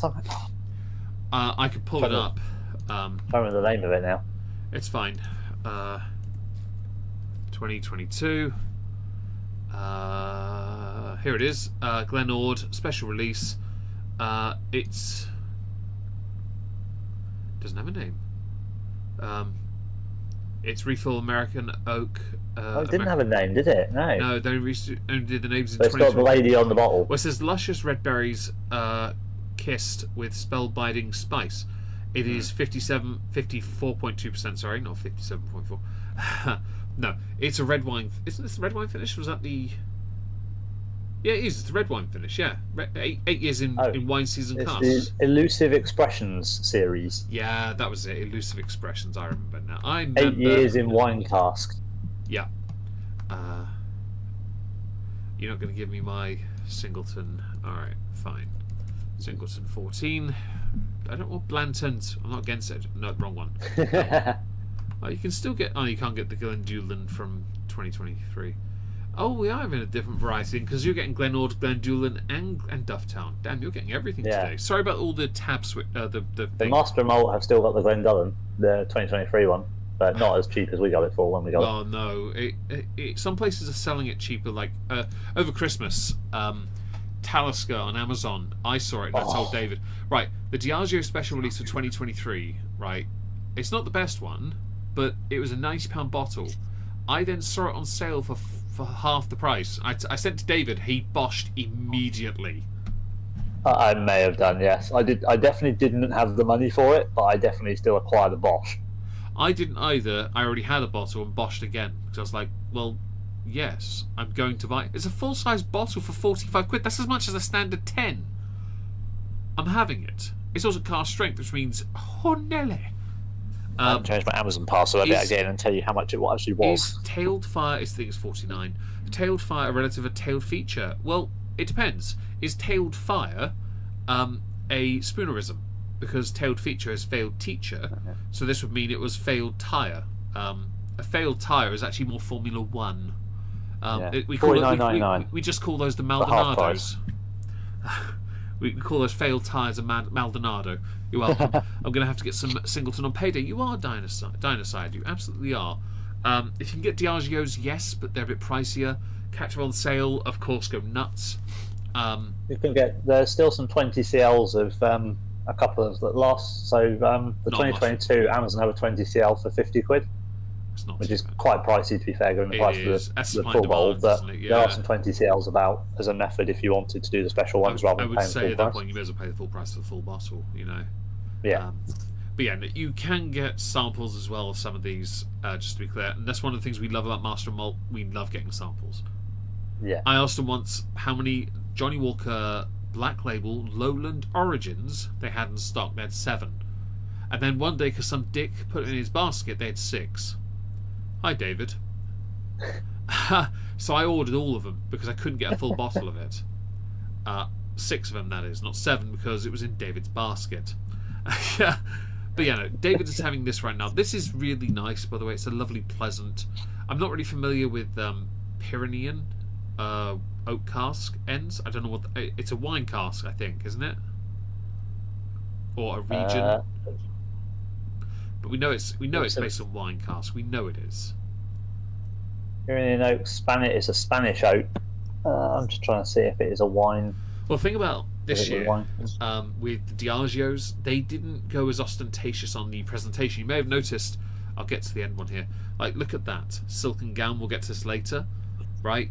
There's a theme, right, for silken gown. This one compared to this one, the theme is more nature, except for the Grand Crescendo and Mortlac, which I have. But yeah, I'm trying to work this out. It just says Spanish and Pyrenean oak, but it doesn't. But Pyrenean oak is Spanish. We did speak about this before, and we agreed that it was all wine cask anyway. For Singleton, wine casks are kind of their thing.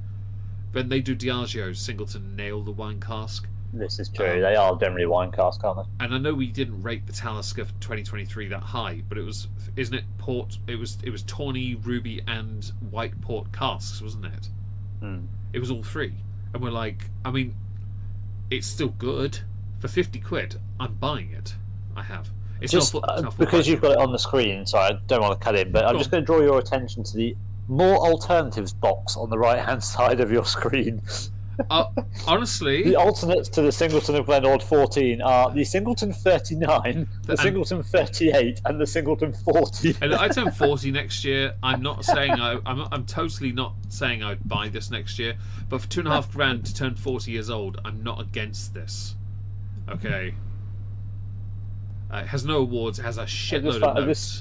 I've just noticed that. Well, that's a really interesting set of alternates for a 14-year-old special release whiskey that's £130. I should just state, I'm not buying a £2.5 bottle of whiskey next year. No. No. There is a 40-year-old whiskey, the famous Grouse, that's not too expensive. There are some here and there that are 40. I would love to buy one that's 40 next year. I really would. But the price is very high. And you've got to look around and find something. But I probably won't, because you always need like a secret something or Yeah, but unnamed distillery one, don't you, to keep the price reasonable? Because otherwise they just put such a mark on them. Honestly. I noticed in the whiskey shop when we were there, right? So I could have walked out of that shop with only one bottle in my hand. I could have. Do you know what the bottle was? Not the time, not the suspended in time, because we suggested Macallan 25. Same price as the Singleton 40. True. I'm outing myself a little bit here, but I did save up cash for an entire year. I honestly, I only did it once. I'm never doing that. I can't go that high again. That's so dumb. But I did it once and walked away with a lot more. The Singleton 25 was there, and I thought, no, Singleton 25. That was there as well. Actually, I could have got that on top of it actually to finish up what I had. But the not that I need another bottle. The Macallan 25, $2.5 grand, or was it 2.1 maybe? And still, I could have gotten it. If you want me to put the effort in, I can probably find the picture of the list I sent you from the wall. No. I have the picture as well, and I don't care enough. I just know it was there because I remember seeing it.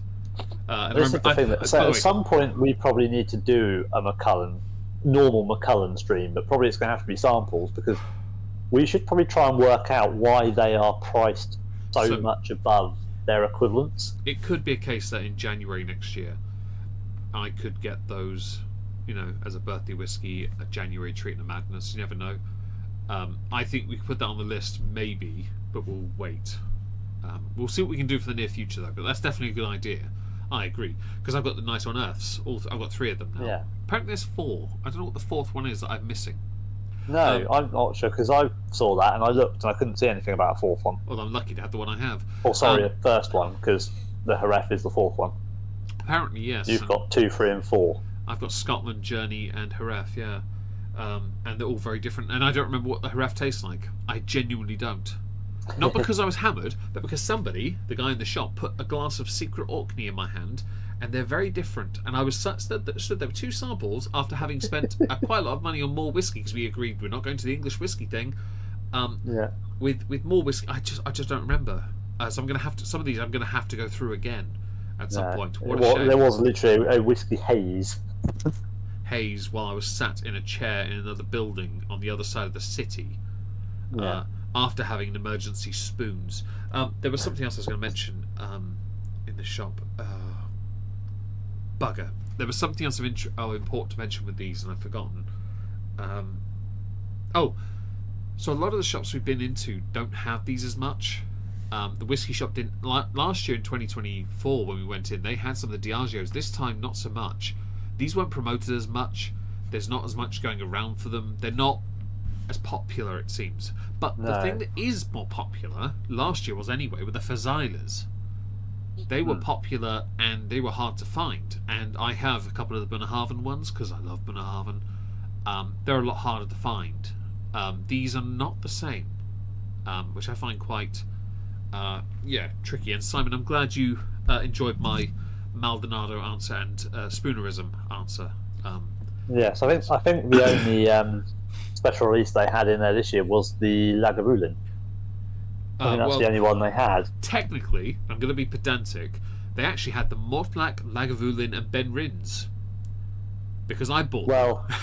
Okay, the only one they had in the shop to there buy. You go. I'm going to I know I managed to special order you 3 of them in. Hey, look, but yeah. you do this to me all the time. I'm getting you back. All right, fair enough. Back here, right? I just wanted to do that, be a dick for a minute. Why is it Singleton 21 again? Why have you changed to that? It's just obsessed. It does that. It changes to a more. It's left the 15 and 12 up as well. Don't do that to me. Okay, so I need to do 18 seconds, and you can do 14 after me if that's okay. Yeah, that's fine. All right, I'm going to go. New timing. Yep. So this will be an interesting one, because 18 is actually quite a long amount of time when you've got a whiskey in your mouth and you're trying to sample it and savour it. So I don't necessarily envy Meg on this, although I am very much aware that at some point we both got to do 25 seconds on one later on. So that's going to be interesting. Ooh, that is incredibly smooth. So whereas the 12 seconds built-in heat, 15 not as much, this smooth. Just very nice. It's warm. It not spicy, although it does say on the tasting notes there is some spice there, but not much. The tasting notes mentioned long and spicy cinnamon and apricot. Now, it is long, yes. There's a bit of spice, but it's quite subtle. And he mentions apricot as like a bitter fruit, but it's not really there. The palate on this is creamy vanilla sweetness, aniseed, rich, juicy fruit, and peppermint. I can agree with that.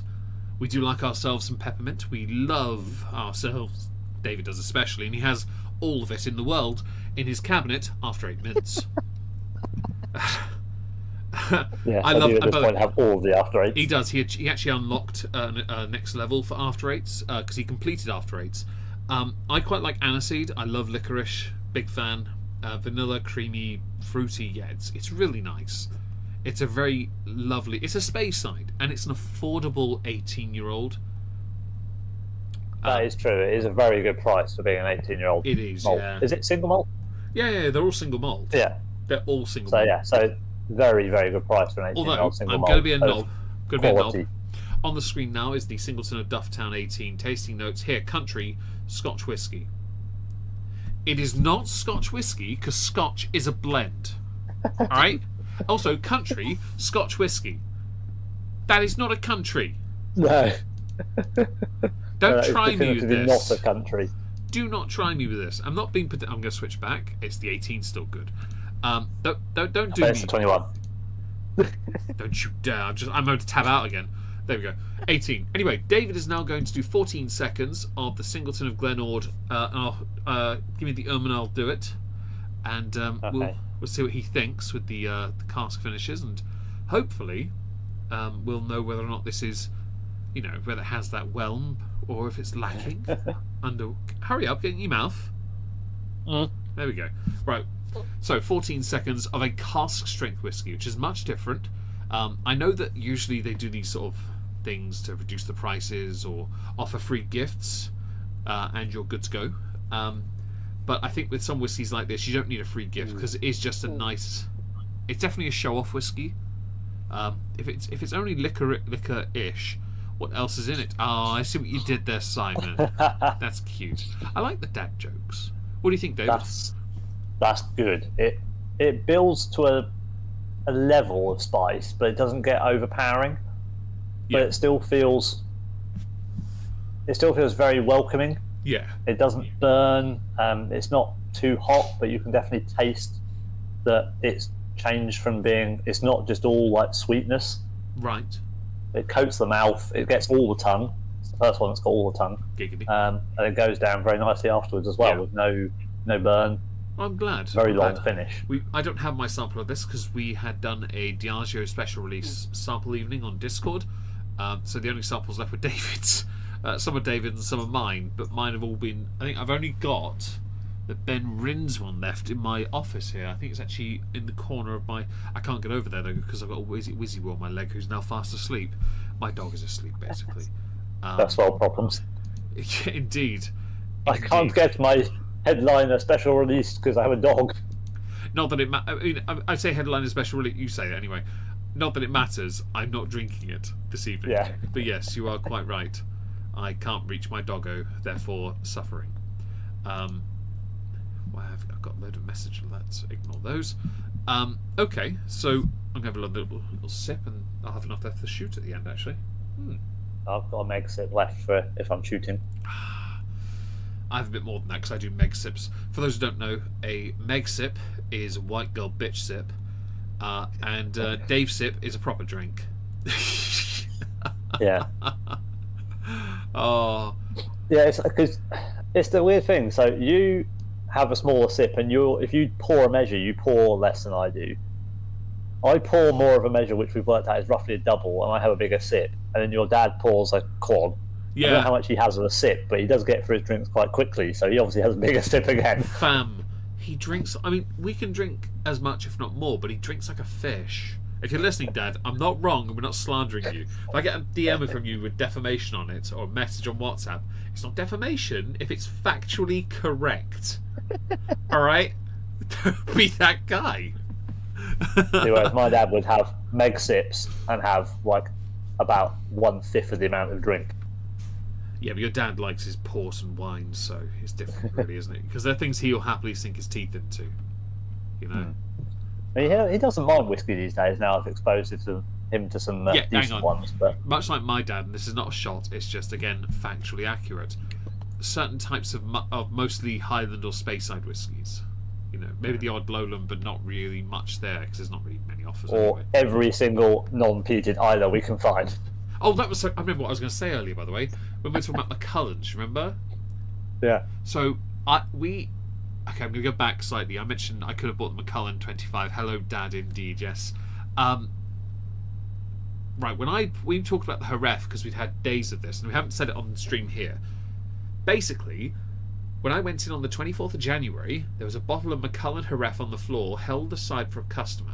Because 2 weeks earlier, David had gone in and asked for certain bottles to be put aside for me, which cost about $1,700. And he'd ordered some extra bottles in, which was the total amount at that point. The Jerez was there, Macallan Night on Earth, and it was the only bottle I think it was the last one in the company. And well, so no, this is the thing. They had a bottle, which the guy that was in the shop at the time was buying. Right. He was doing a Meg, and he was dropping cash, but nowhere near as much as Meg. Yeah, get wrecked. He was an amateur. Obviously, but he wanted the last bottle of Jerez, which was somewhere else.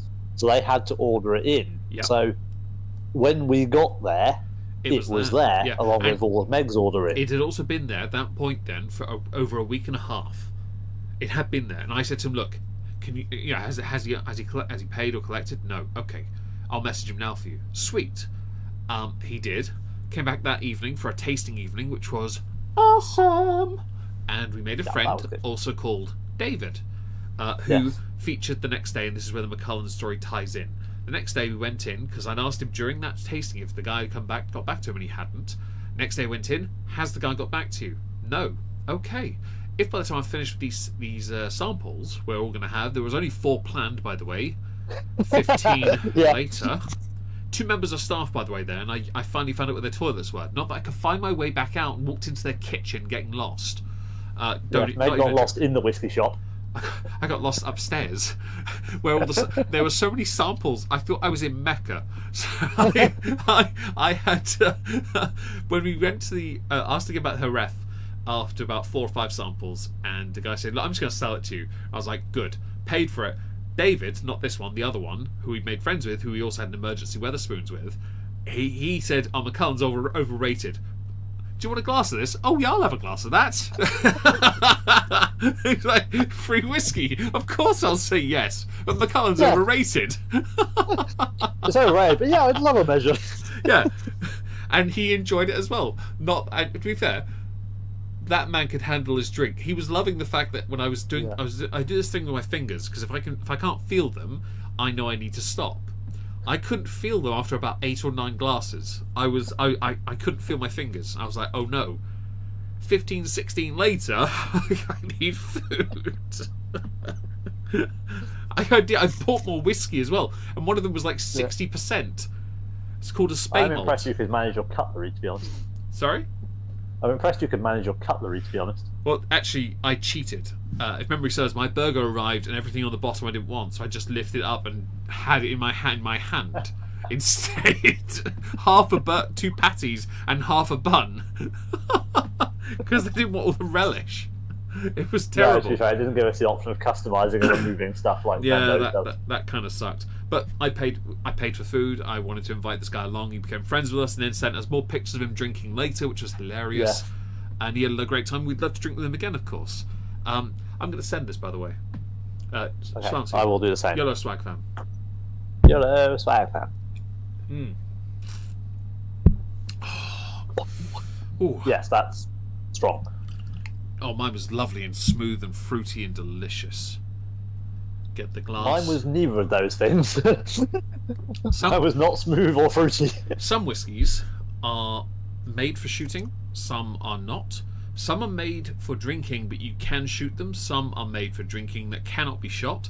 Some are made for sipping that can be shot and drunk. Some are made for sipping that can't be shot or just simply drunk.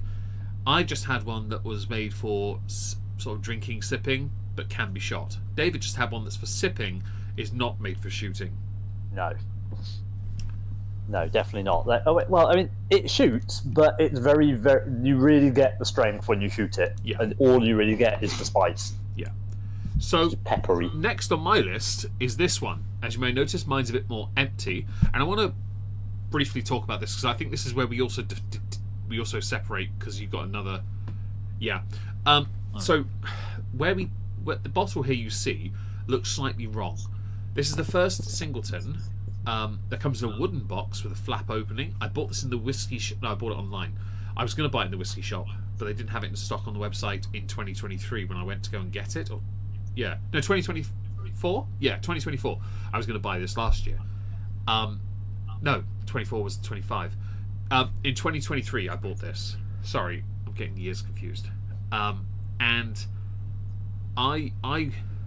you may notice the cork is slightly wrong because the rim on the cork bit, the plastic bit, isn't set properly in the top, and I can't fix that. The bottle is taller. The embossing is on the glass as opposed to the glass being moulded to say a label. The labelling is slightly different as well. I will reach down. The box is quite heavy. It's wood. It's actually lovely. I paid $150 for this. It is called a Trinity Cask Harmony.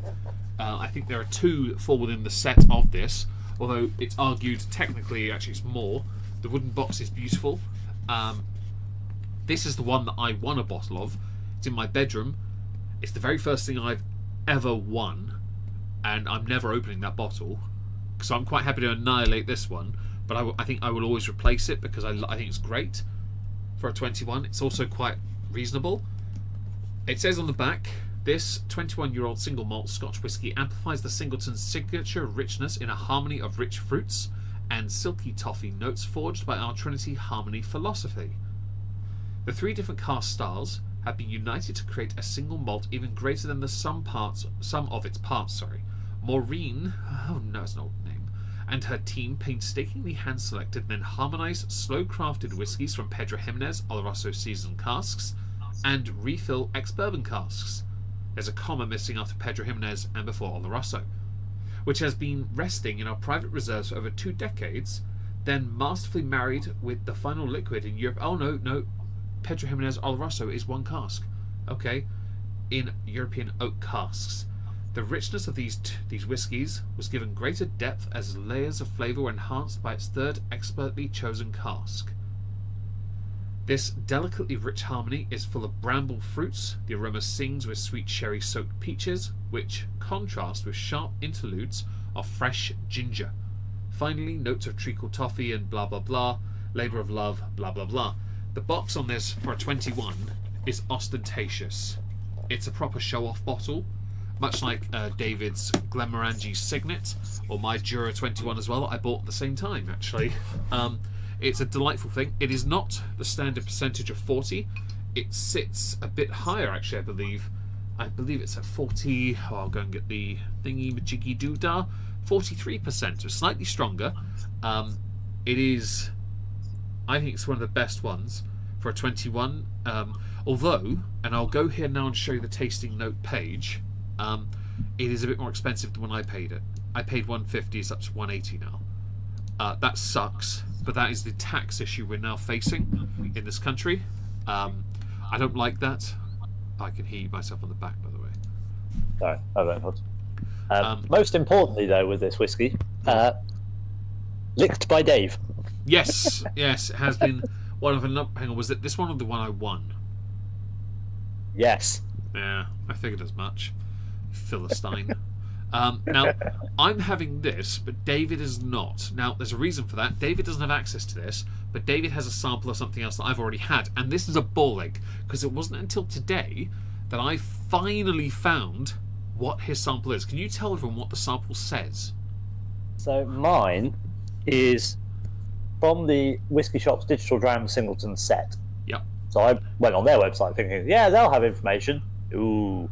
No. This is the Singleton of Glen Ord Celebratory Edition, 51.8%. Now, I earlier today, while sorting out all these tabs, finally found it by Googling Singleton 51.8%. And I found, not this, there it is, this one, right here. A review of the Singleton, we have it here, this is the image of it.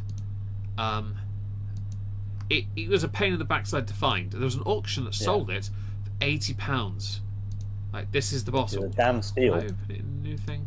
There we go. This is the bottle. But this, I think, I have a strange feeling. It's only 3,000 bottles, slow batch distilled. I would believe that this could have been a whiskey shop exclusive or a shop exclusive to somebody. Because this is an old design. It's newish design, but it's old at the same time. It's not quite. It's different because it sort of sits in between being a Singleton standard design. It's not quite like the 21 and the fancy ones, and it's not quite like a Diageo special release either. It's sort of somewhere in between, isn't it? So the tube is what makes me think that, 'cause it has the glossier finish as opposed to more recent ones that are a bit more matte finished. But it's got the rounded tube like the special releases. Yeah, that's why I'm very confused by this one, because I've tried mine. I thoroughly enjoyed it, but finding tasting notes for this was a bitch. Yeah. Like, honestly, I only have a review to go on, right? Yeah, neither of us could find it. But it says here, batch of 12 second fill sherry casks, hence, but it says here £195 it sold for. But we do actually have full tasting notes for this for you. Full tasting notes. I'm not, and I sent it to you, so you have access to it, so you can read it. Yes, I have it on the screen. Yeah, brilliant. So I'm going to be drinking this the Singleton 21. The box opens. It's beautiful wood inside. It's really nice. Okay, and I have no tasting notes.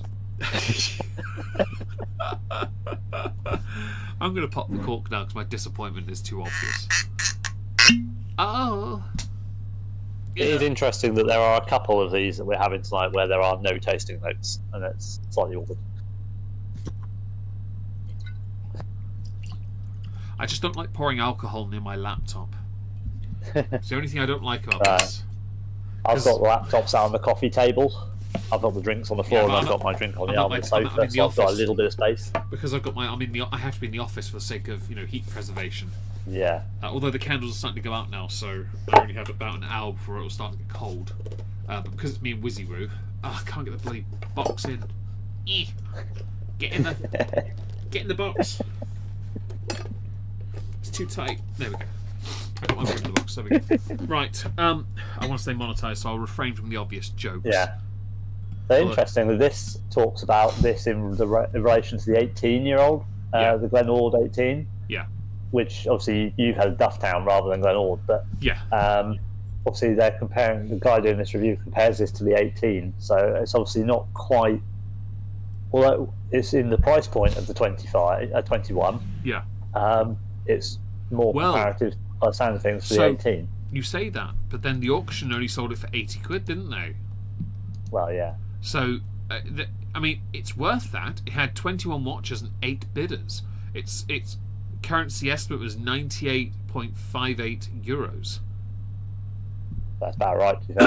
I won't deny. Yeah, I won't deny. If I had a chance to get my hands on this bottle, yeah, I'd buy it.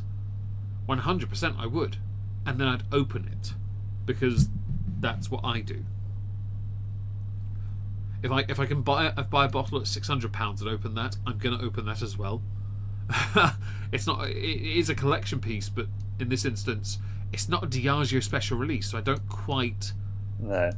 I want to try it, Then again, I have a bottle in the other room that's only 260 odd bottles of it, And I'm tempted to. I've tried it. I kind of want to open it, but I have no reason to right now, So I don't know.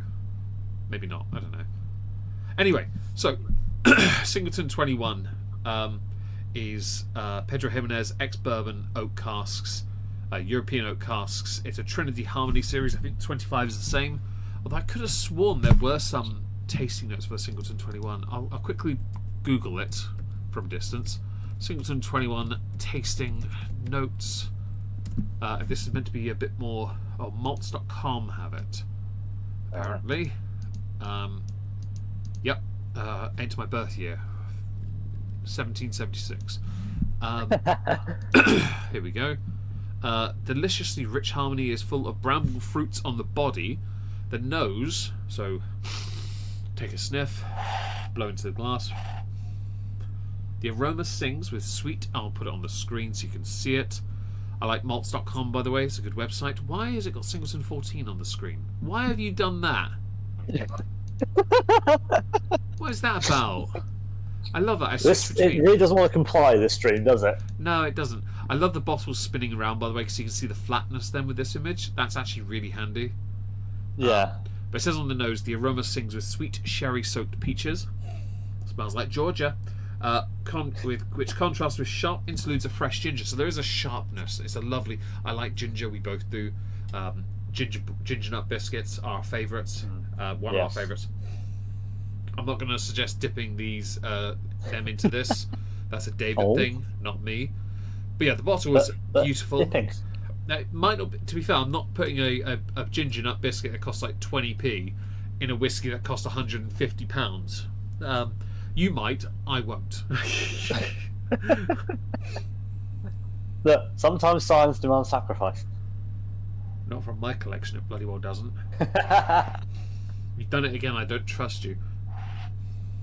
It smells lovely, and I do get the ginger, but I get more biscuity, fruity sort of flavour as well. Which, yeah, the sherry flavour is a bit nutty, but not too complex. Now, we're going to go from here to the review, and I've got the nose. Do you want to read the nose, or do you want to have a sniff first and tell me what you think? So I have been having a sniff while you've been reading yours. Okay. So on the nose, lightly closed at first. Not quite sure what that means. Gristly and spirity with crushed nuts, Hessian, small amount of Christmas cake fruits and sweet fudge.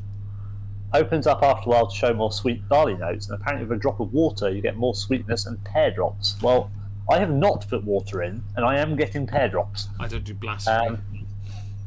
I don't know what Hessian smells like, if I'm honest. Isn't Hessian a fabric? I thought, yeah. Just I the don't thing, know. right? So the water thing. When we did our tasting evening at the whiskey shop, which we'd never done before, one of the guys working there did offer us a few drops of water, and I said no to all but one because I was curious on the last one, because I was genuinely torn between the two, and David bought the other one anyway, so it didn't matter. Which was the one I bought, Berry Brown Rudd Kalila. David bought the Edredale 11. But I did have a drop of water. Whiskey shop exclusive one, yeah. Yeah, both are. I think, yeah, both are exclusive actually, because mine only had 200 bottles, you only 600. Which I think mine's a hogshead at that point, then, isn't it? Yeah. Or quarter cask, maybe, because they're quite small, aren't they? Yeah. But anyway, yeah. So the next one down, I think, aren't they? Yeah, I think so. I had a drop of water only in that one. I don't know if David you did drop of water, didn't you, in one? No. No, you did. Oh, really? So I just did water for palate cleansing. So I did on the Kalila only because it's an Isla and I needed it just to see, out of curiosity. Okay. Well, I'm gonna have a sip of this. Cheers. Cheers. Clink.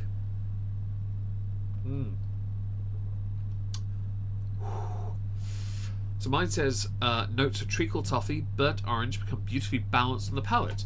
And I actually 100%, I don't know what burnt orange is meant to taste like, but orange, citrusy, the toffee a lot stronger than normal toffee. So treacle, yeah, molasses for those who don't know what treacle is because you're uncultured swines.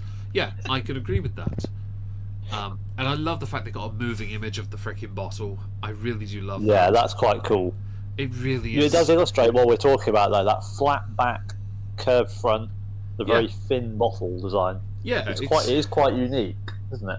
It's basically the body of a. I was going to make a joke, then they'll get me demonetised. I can't do that. It's like Keira Knightley. That actually, if I just prefaced it with white, would have been a very apt descriptor. The bottle is Keira Knightley. Okay, vague curves on the front, nothing at the behind. Okay, that is remarkably sexist, David. You should be ashamed of yourself. I like it. Okay, switching tabs. Well, to be fair, there was a joke. I can't remember which comedian said it. Was a joke once about you could bend having words and use them as an ironing board. Yeah, I like that. So the palate for David. Have you had a sip of yours yet? I have. Okay. Do you want to read your palate? My palate is quite sweet and thick at first, with higher alcohol and a little spice coming through. Although for me, obviously, it's lower alcohol than the previous one. Regular hints of a more tropical nature at the back, among some tannin. Frickin' tannins, wood and sugary fudge. Yes, now got the pop culture reference. I like How I Met Your Mother. Of course I do. Apparently, a drop of water makes it more enjoyable. Now, to be fair, I don't know about the water thing because obviously I haven't done that. But it is another quite thick, like coating whiskey. It does coat the mouth. Yeah. I'm not really thinking it's much. It doesn't feel higher really than the first two. I was going to say the previous two, but that wouldn't work. The first two we had, you can taste it's a little bit stronger, but it's not overpoweringly so. And the tropical fruit is definitely there. So I think it is a fairly accurate palate on this review. To be fair, from what I can taste. So I have a bit more information here. So I've bothered to zoom in on the images for the back of the celebratory one you're having. And on the back it reads, if it will tell me, don't be a fiddle shit. Close your eyes, imagine a moment at Glenore Distillery, the home of the Singleton. Drink in the rich textures of copper, brick and wood. Full stop. And then no capital for the. The sounds and smells of distillery life. Okay. Bask in the gently glowing warm light. Savour the moment with the sublime limited edition single malt, as smooth as the polished marble. I'm going to go down a little bit here. Take your time, carefully slow. Crafting has long been practiced here to make the whiskey balanced and smooth. Aromas of dried fruits and crystallized orange peel, with mid-notes of vanilla fudge on a faint sandalwood base, evoke the warmth of the still room on a winter's day. The sweet, vibrant taste and long, lightly drying finish seduce the palate as surely as those sights and sounds seduce the senses. That's a lot of S's. Yeah. Okay, I was hoping there'd be something here about the bottle when it was done, but sadly, the date isn't there. I was hoping to find out if there's if we could work out a vague age for this. Yeah. But I can't. I mean, there's nothing about what sherry cask it is either, is there? It says second fill Spanish sherry casks. Yeah. Oh, Spanish. Okay. I've just got it on the bottle on here itself. On the bottle at the bottom. Yeah. Yeah. So it's akin to the previous one then for the special release with the Pyrenean. Yeah, and the 18 as well, I believe, actually. No, not 18. 15? It's European and American. Maybe the 15, actually. Maybe. But yeah, found some images. I do like the look of this bottle. Again, it looks nice. Glenord as well, which means it's a Highland. Again, while a celebratory bottling. I'm wondering what the celebration was, because it's 2000. Right. So this was to do with the relaunch of the visitor centre and the visitor experience. So this was a special distillery exclusive distillery bottling. Yeah, distillery exclusive. No wonder we can't get it. Very well. Okay, back here. My Singleton 21 it is. If I could ever get my 3,000 bottles, this is like buying the English ones. You know, realistically, you can get them from other places, but let's face it, here you're better off going to one place. Yeah. Okay. So that's So because it was to do with their visitor centre, it's a distillery exclusive. So it is a special release, but Singleton special release. Okay. So the 21 I'm drinking is incredibly, it's sweet, it's smooth, it's got a little bit of a punch, but not like anything that'll hit you hard. It's well presented. For a 21, it's quite affordable in that range of 21s. I think I paid roughly the same for Jura 21 Tide and Time. I think the Glenlivet 21 is more expensive. The Glenmorangie 21 is more expensive. Jesus. Yeah, the Livet 21 is over 200. I think the only other one that's close to this one is the Fiddick 21. That was sat around the 150 mark as well. And like the Singleton 21, it's very well presented, and also like Jura as well, which by the way would be a great stream. Jura, Singleton, and Fiddick 21s together. Honestly, that'd be a laugh. Yeah. But they're very tasty. And they're also not a part of they're part of the standard range, but they're also removed from it. So Jura Tide and Time is part of the standard range, but not, because it's something completely different, presented differently. Glenfiddich 21 is part of the Grand series, as it were. Yeah. Right. You have the Grand Reserve, the Grand Cru, Grand Couronne. Grand Couronne, yeah. You have the Japanese one as well at 20 something. Oh yeah, the Mizunara one. I don't know what it's called. Yeah. They're all part of the Grand Series up until the time suspended in time sort of series. Yes. Which is 13 above. Then you have the Singletons, which is the Harmony series, which technically does include, I think, the 25, 39 and 14, all that lot. I don't know if they're Harmony, but they're Glen Ords. I know that. Are they Ords? Yeah, they're all Glen Ords. I'm looking now. I've just looked. They're all. I've already looked. They're all Glen Ords. Yeah. So I think they're part of a different series, but the 21 and 25 are the Singletons version of a separate series. Yet they're also easily available, from reputable places. The Singleton 25, for example, is in stock in the whisky shop in Norwich. I highly recommend everyone go and say hi. Not worth Cork sent you. I'm sure he'll set you up some samples if you lay down. I have to say, so I've just seen looking at the colour of the Singleton 39. That's a very nice colour. And I was like, that must be wine cask. And I've read down, including port cask, red wine cask, French Bordeaux. So yes. That bottle is a jack of all trades, but you can guarantee it's a master of none. It's basically a decathlete. Okay. Well. What are the colours like on yours? Because I obviously haven't seen the 18 and the 21. Because they're all by my legs, and Wizzy was too busy fidgeting on my lap now. I can just about reach the 25 and the 14. I can't actually. The colour on the website with the white backdrop, so I can pull that up.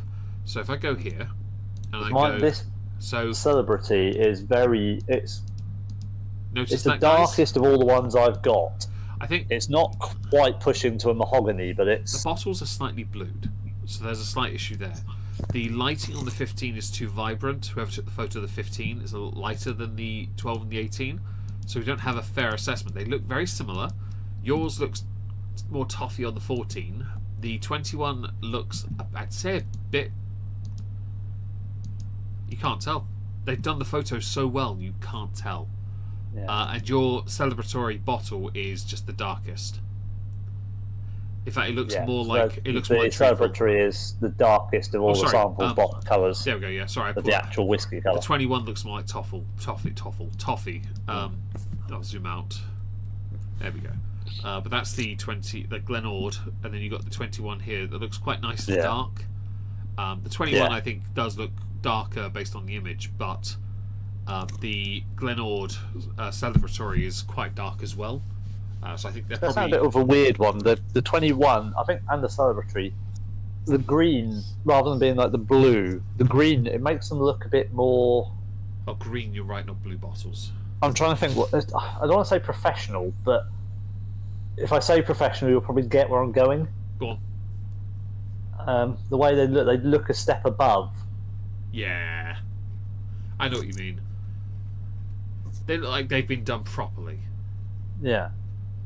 I like that. To be fair, their motto is perfectly balanced, and for a lot of what they do, they're not wrong. No. They're very well balanced, and I think that's beautiful for them. Let's have a look at the... Okay, so if I switch us back here, see what whiskey we're on now. The 21's still good. Right, well, I'm going to subject this to 21 seconds. So this will be a challenge. Good luck, David. You don't normally hold conversation for this long. Going. Thank you.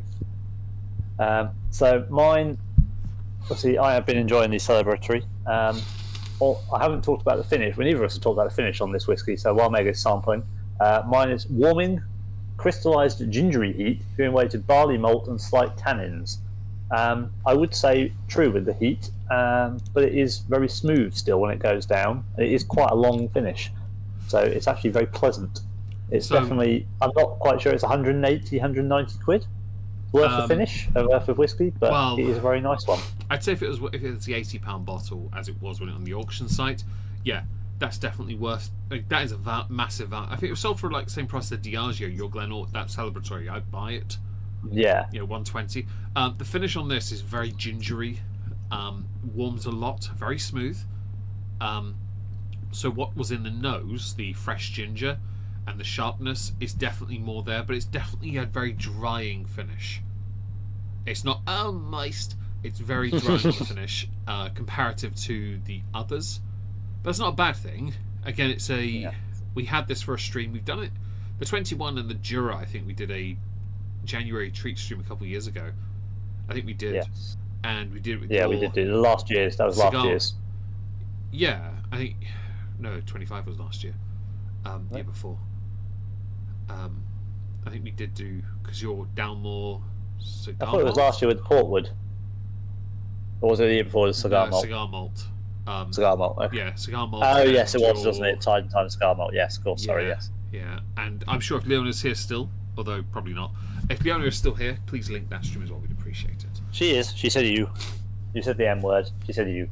She's, yeah. Oh, right. Oh, yeah. Hi. She was summoned. If anyone has any questions about these whiskies, all 2 of you that are left, because the rest of us on dummy accounts, do ask us questions. We'd appreciate it.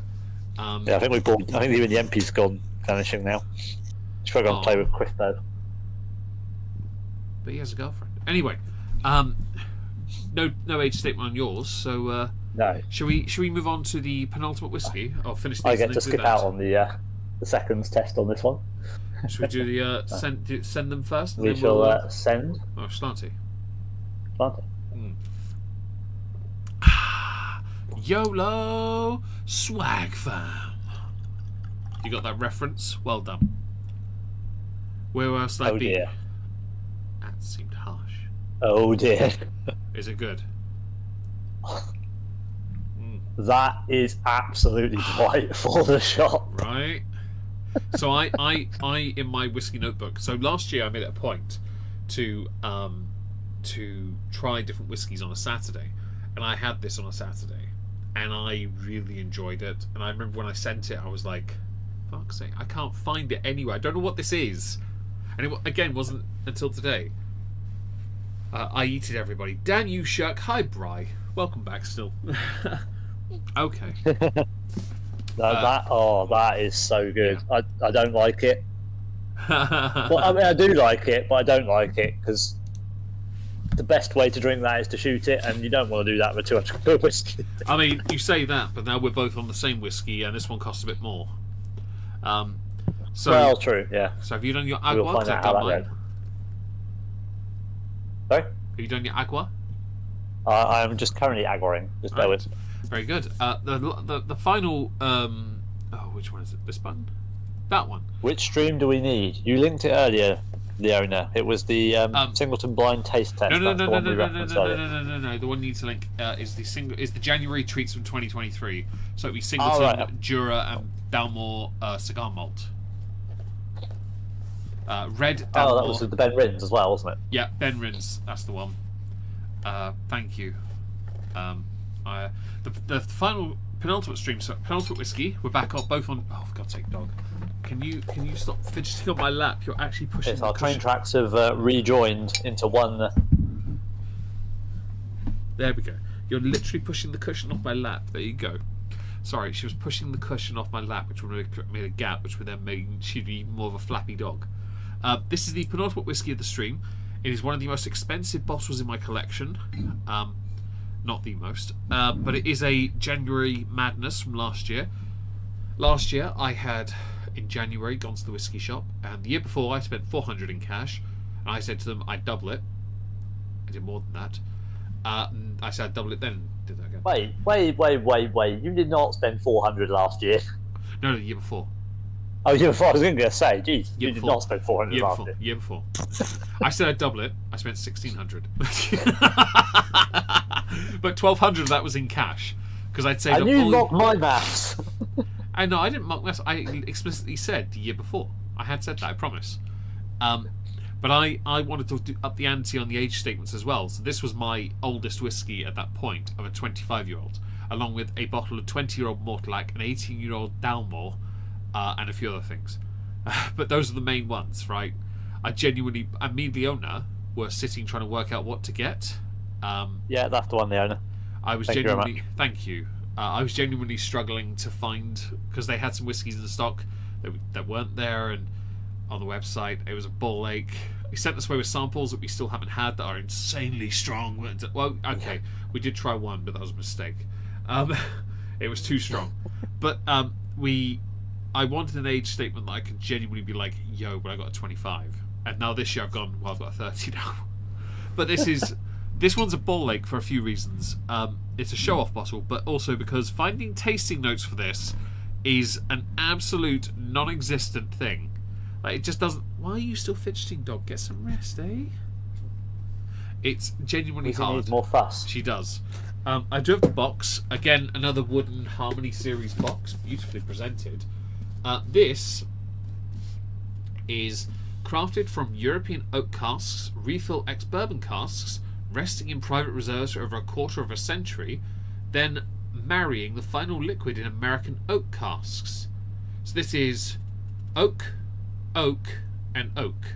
And I know this because European oak, bourbon casks are oak, and then American oak casks, which are basically bourbon casks without the bourbon in. Okay, so it's triple oaked. That sounds familiar as well, actually. Triple cask. That sounds very Johnny Walker Triple Black. And once you go black, you never go back. You never have too much black, and when you get three blacks, triple black. Triple black. Or is that a double black for a single of normal black? No. Triple Johnny Walker Black Label triple cask. Remember that? Oh, yes, true. Yeah, true. Because you had the single, you had the standard Black Label, because honestly, blacked. Then you go double black because, well, you've earned it, and you go triple because you're greedy. This is also quite a bit stronger. It stands at 43%, I believe, as well. Yeah. I will put tasting. Well, I said tasting notes. Oh, geez, I'm still on the Singleton. I'll send you a link to another one in the Discord. I'll check it in a sec. Has some info on. I'll go in a sec. Here we go. 43%. So if I go and click the link David's given me for the Whiskey Exchange, and I don't get personal details linked, we're good. So yes, this is the box. It looks beautiful. It really does. You notice the label is different to the 21. It's definitely a show-off bottle. I know how much I paid. It was pricey, but it's not hugely for a 25. The £300 mark. I think I paid £300 for mine. I paid more for the English Founders Private Cellar 15-year-old. Which was the January treat of that year, which was worth every penny of it. That was worth every penny. And that bottle, especially since I didn't pay for it. You owe, based on how much you've had, you owe me about 75 quid. That was worth all of Meg's pennies. I'll take my £75 via Venmo, Cash App, the standard stuff. Yeah, you've had as much of that as you have the Highland Park fire, perhaps more. Hey, it's not my fault that you occasionally say, have a glass of whatever you want. Yeah. By the way, that led to him having 2 glasses of Jameson's 18 before I even got a snifter of it. Anyway, right, I'm going to pop the cork on this. Oh. Hiya. Right. Right, let's pour this out. Wizzy, can you stop fidgeting on my lap, please? I beg. You're trying to be comfortable, but you're being intentionally awkward. Right, there we go. Put that there. While Meg pours, I will give you all a sneak peek of apparently what this whiskey is good for. Please do. Oh, no, so, according to the Whiskey Exchange, there is a particular food pairing. Please say steak. Their food pairings are quite interesting. They suggest this particular whiskey goes really well with pavlova, pudding, a dessert, monkfish, never had it, and dal, a curry dish. Dal. None of those are similar. So that's a very so first of all, I've had pavlova. I love strawberry pavlova. It's lovely. You say dal? Dal, yeah. The curry.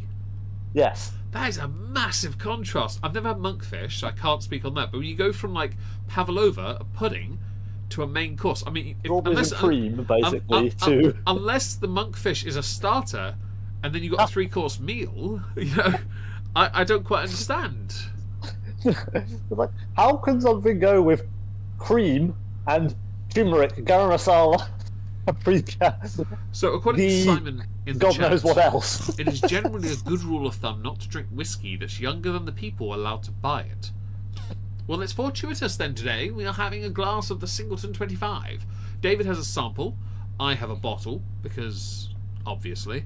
I bought it as a January treat last year. Well, not a January treat, it was my madness. January treat was the English Founders Private Cellar batch that David actually chose. A decision that I was happy, now in retrospect, more than happy to allow, because it's delightful. This is also quite delightful. The only problem is, tasting notes are a ball ache to find. Like that's Yeah. It literally says dal. Oh my god, that's just dal. I haven't had dal in years. The sommelier Dawn Davis. This is you, the wine expert. You're the one that's done this, Dawn. You sommelier. You're a wine expert. Why are you comparing it to monkfish, pavlova, and dal? Oh, for God's sake, man, woman. So it has no smoke. I just found that really hilarious. So they're not exactly similar, are they? Though I mean, monkfish you can have kind of in a spice sauce, so that kind of what. But kind of curious. pavlova and curry. Hang on. Do. Singleton 21 paired with banoffee pie, cheesecake, and rabbit. Well, there's two of them are desserts. Oh, the thing is, I kind of get it with like the ginger, the toffee, the fruit, the blackberry. Yeah. That goes with the puddings. Why rabbit? Let's go with Singleton 18. 18. Oh, we got the 12, 15, 18. Let's do 12. Right. 12 paired with crab. I can't do that, can I? It's crab, shellfish, and turkey. The next one. No food for you with your whiskey. Hang on. We've got 15. Monkfish, fondue, dim sum. I'll dim sum these nuts if you don't shut up. The 18 isn't here, but we got the Singletons, Glenords.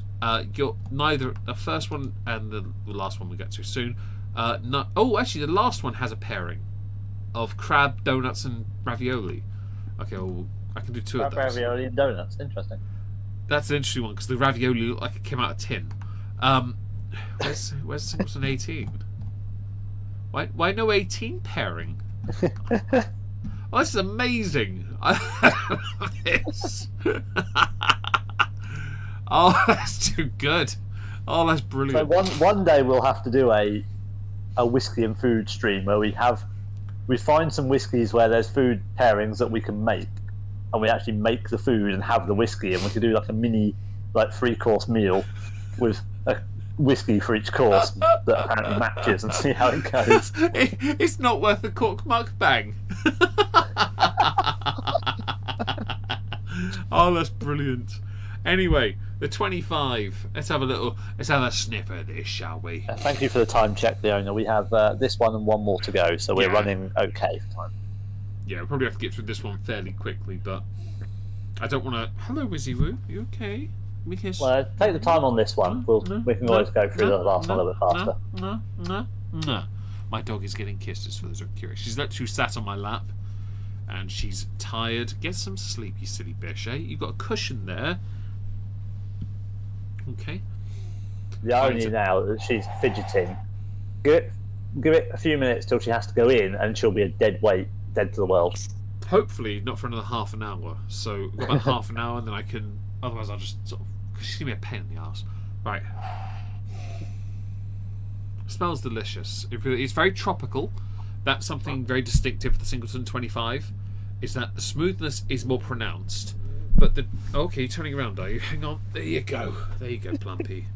She literally did a 180 on my lap, and if you have any idea how much lap space I have with the desk and my arms and my chair and me, it's not much space. But yeah, no, this is wonderful. It's very light. It's not too much, which is even better. It's very distinctive with their particular, whiskies. I need to quickly. I was going to say it's very light and fruity on the nose. Yeah. It's very light and fruity on the nose. I quite like it. Sorry if anything goes blank for a second. I had to quickly message my friend Nonny because she was talking to me earlier. I wanted to let her know the stream was here, just in case she wants to join us. Yeah, so it says here the notes of ginger, pears, pineapple, passion fruit. The thing with weirdly, pineapple is one of the very few fruits I can smell distinctively in whiskies. I can pick that one.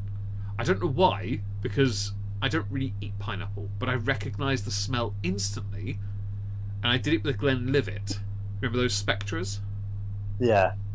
It was the very first thing I noticed on one of them, and I got it right. Pineapple's a little bit more stand out of a fruit smell, isn't it? It Compared is. to like apples and pears. Apples and pears are fairly kind of generic. If it said pear drops, I'd have a chance, because that's a very distinctive smell for a sweet. Which, as a kid, I hated. As an adult, I'm like, yeah, I like those. Apple, which apple though? Because some of those apples are very bland. Other apples are very distinctive. I thought you were controlling my screen for a minute. My mouse was moving. I was like, why is my mouse moving? But it's because I'm sat with my leg against the other cushion of the sofa, and it was moving the sofa. Oh, you look at the screen share. I was like, when did they take control of my laptop? Yeah. So for the sake of transparency, I did pay about $300 for this, and again, it was something I saved up all year to buy it. I bought some, and I paid about the same amount you see on the screen for the English Founders, which was a complete punt. I was genuinely torn between this and the Balblair 25, because the Balblair 25 had dark chocolate, it had ginger, and I was like, these are flavour notes that suit me, you know. And I was tempted to get it this year, but I didn't. I got Bunnahabhain 30 because I was like, I want something big. Take my money before I change my mind. He legit said that in the shop. Yeah, before I changed my mind quickly. And he didn't. By the way, he didn't do it quickly. He took his time on purpose. He's a knob. If you're listening, I'm not wrong. Don't try me. Yes, and then he left the key in the cabinet.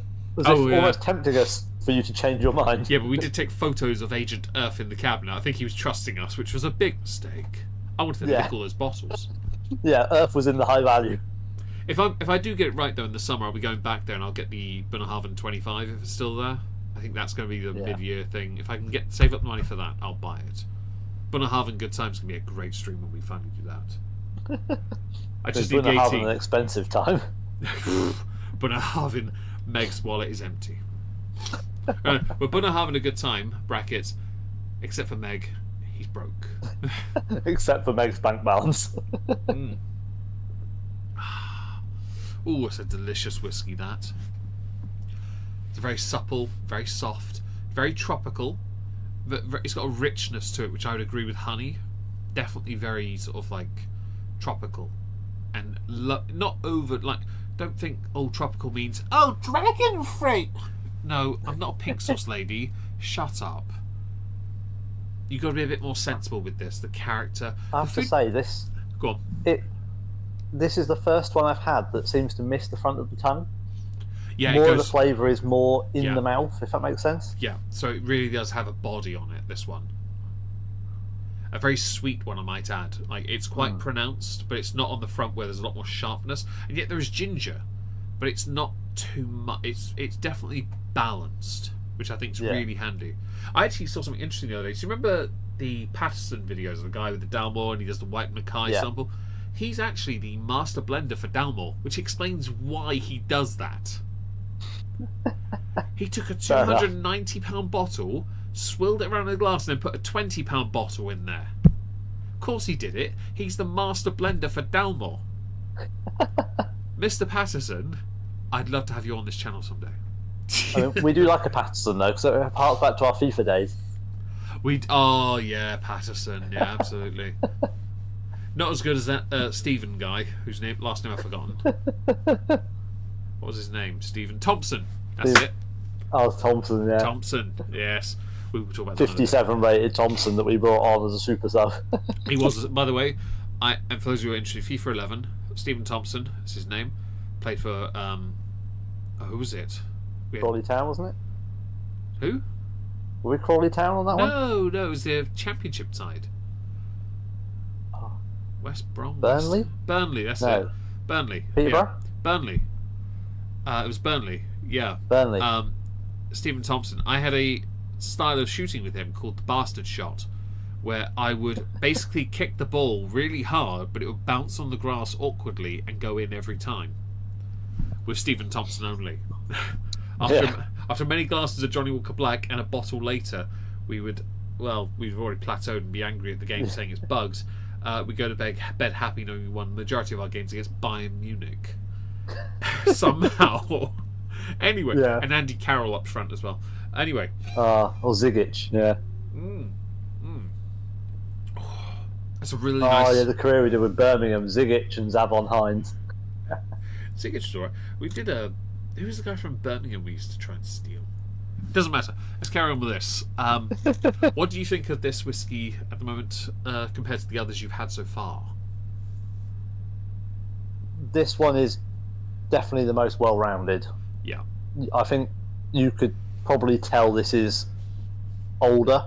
Yeah. I'm not sure you'd necessarily know it was a 25 if you were doing like a sampling of it without knowing the age, but I think the way it feels in the mouth, the way you get a balance of the different flavours and the way they develop, you can definitely tell that this is a more mature, a more refined product. Yeah. So I would like to... It's definitely absolutely lovely. If we do end up meeting up with David again this year, maybe in the summer, I'd love to bring this along, or a sample of it, and bring it into the shop so the other guys can try it as well. Because I think it'd be fun just to do another... Not as many as last time, because Jesus Christ.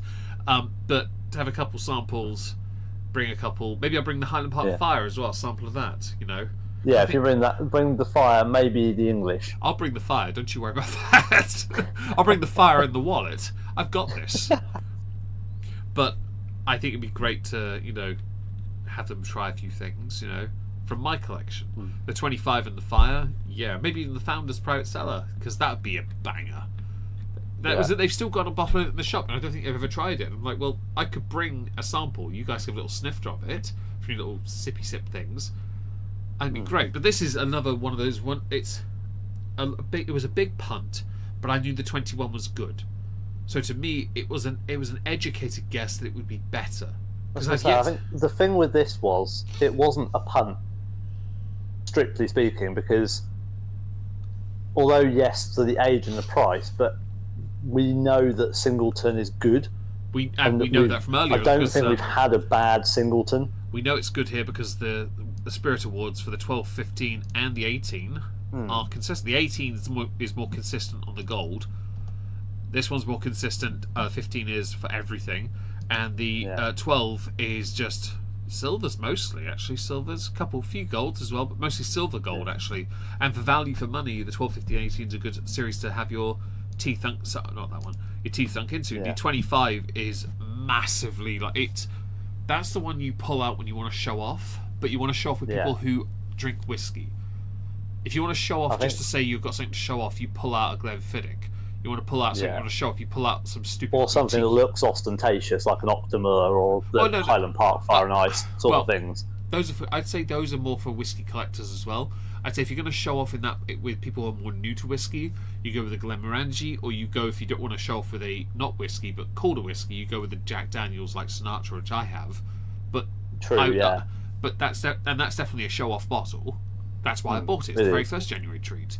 And we will be doing a January treat stream in the future based on mine, and then one day we'll do one on David's, because they're very different. Not because of price point, because that is completely unfair, and he has a mortgage, I don't yet, but because of like the styles of his and the styles of mine, because mine is an American, a Highland, a Speyside, an English, and an Islay.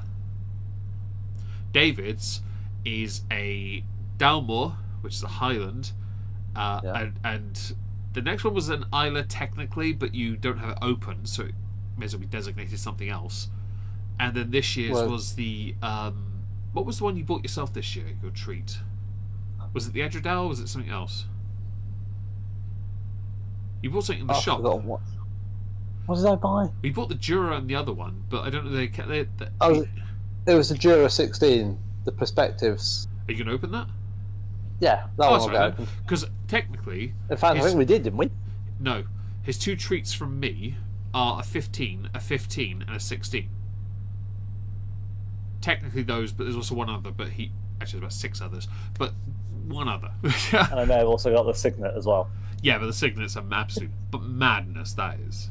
that was a madness. That was just as a segue. I was planning to get 2 bottles from the whiskey shop. Balvenie 14 a Penderyn and a Balvenie. You were going to get the Acacia as well, though. True. But my plan was, ideally I want the Glenlivet 21, but I didn't have enough for that. So I got the Penderyn special single cask edition, which was a tawny port. Yeah. And I was eyeing up the Balvenie we could peat, because we've had that as a sample. It was very nice.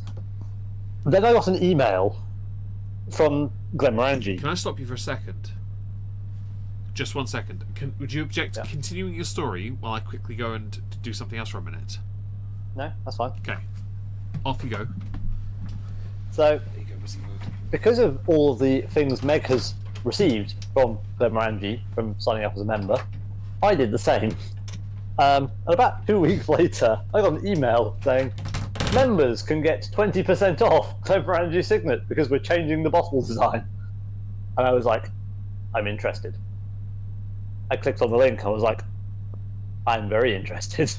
I read the tasting notes and I was like, uh-oh.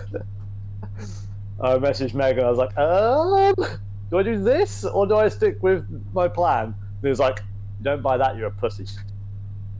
So, yeah. I bought the Glenmorangie Signet. I got 20% off and free delivery. So, yeah, I now have a bottle of that, which was my madness. Because I wasn't intending to buy it. And now I feel really bad because I want to open it because it sounds like it's my absolute perfect whiskey. The tasting notes make it sound basically like something I'd want to eat. And I can't afford to replace it, so I don't want to open it, but I want to open it because I want to know what it tastes like. It's the David. So I'm in a bit of a quandary with that. But as it turned out, I got the madness, and because of the generosity of people on the streams, who donated during the Christmas period and Meg's birthday stream, I was still able to get the Balvenie as well. And then Meg had enough madness that he decided to be even more mad and give me some of his madness. Okay, so I managed to get some extra. Did you tell him that you messaged me about the Signet and I told you if you didn't buy it, you're a pussy? Okay, cool. Yes. Right, so I had... When I went... Don't worry, I didn't leave out the key details. I'll introduce the other detail that, since you've mentioned me having extra. Basically, I had spoken to Leona and I said, look, I'm going to get all these things. If I have X amount of money, I have extra left over. I think I'm just giving it to David because he mentioned he couldn't get the Balvenie or the Acacia Honey. Well, I bought 2 bottles of the Acacia Honey. The guy had miscounted things because he included David's order. When he took it all off and told me how much I had left, I went, but I haven't 30! I was like, right, there's about 160 left or something. I'm going to give it to David. And he went and got the Balvenie and the Kilkerman, yeah. And we went over, and my budget went over by £1 because of David. I bought a bottle of Secret Highland 10cl as well, medicine bottle. Remember that? You did, yeah. Yeah, so I ended up with 10 bottles. So did David. No, nearly. But the second day, by the end of the second day, with the English money that I had that we didn't spend at the English, I nearly had 10 bottles. Yeah, you nearly did. That is all. We all covered all of that, by the way. The madness that we did, the complete one-off madness, in a podcast episode that's solely on Not Worth the Cork as a YouTube channel. Thank you, Leona, for linking it down below. We talked about it. We had a laugh. We were in David's flat at the time because I couldn't go home because I was feeling a bit weird, so I had to wait till the next morning to go home, and so David and I decided to record a podcast episode and just talk and drink the week of Pete, which I didn't drink and Dave drank for me. I drank a little bit. Oh, I need to yawn, sorry. Anyway, I'm gonna send this. Oh no, it's 25. I was gonna say, send it. You can do 25 because I've done the last couple myself. To be fair, I did miss the last one, so I didn't have an age statement. Let me get the clock. There it is. Right. Give me the hum sound and I'll give you the 25. When you're ready. There we go. So 25 seconds for David, 1 year for each year of maturation. This should be an interesting one because it should be a builder because of the ginger, but it might not be because it pairs with dal, so it might get hot. You never know. Although I've never had whiskey with curry before. Something I'd happily try in the future, of course, but at the same time, because of how I eat, not a good idea. You've got 5 seconds, just so you know. I think it would be a bit of a risk on my part because I'd need a glug and you're done. I prefer to drink water because I find that water, and some people like yogurt with their curries. I'm not against it, but I find water better medium because I eat quite quickly and I get indigestion otherwise. How is it for you, by the way? Okay, you need to try that. Alright, fine. That is incredible. Alright, I've got the clock, so... It does build, and then it goes like, cool. Hold off, and start talking now. Oh, that... I won't spoil it anymore before he's tried it. That was absolutely incredible. That might be one of the best whiskies I've ever had, doing it that way. That was absolutely delightful. Not convinced on the tasting character things about the ginger or the pineapple, but sweetness, yes. Body, yes. Taste overall, yes. Right, so, builds like a ginger on the front. There's a sharpness that's very distinctive of pineapple. It's not if you know what pineapple has that sweetness, very rich sweetness, but I noticed the sharpness first. I don't really feel the rest of it because even though I've got a horrendous sweet tooth, I've got an amazing sweet tooth. That is probably one of the best ones. You're right. It doesn't build. It builds, but it's not as vindictive as the 12. No, it builds up, but it gets to a point. It doesn't plateau. It twists. It changes to be something different. Yeah, it builds and then it decides a fork in the road. It swerves on its own, right? Yeah. It sounds like it's almost a Omegon's bedtime. No, bloody well ain't. I've got at least another hour before I have to be tucked in. Thank you very much.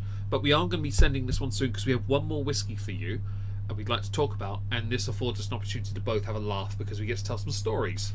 I'm reluctant to send this, but I'm going to because I know we only realistically have 20 minutes. Yeah. So, YOLO Swag Fam, which I regret, this is the most expensive shot. I didn't even shoot the YOLO! Yeah, YOLO.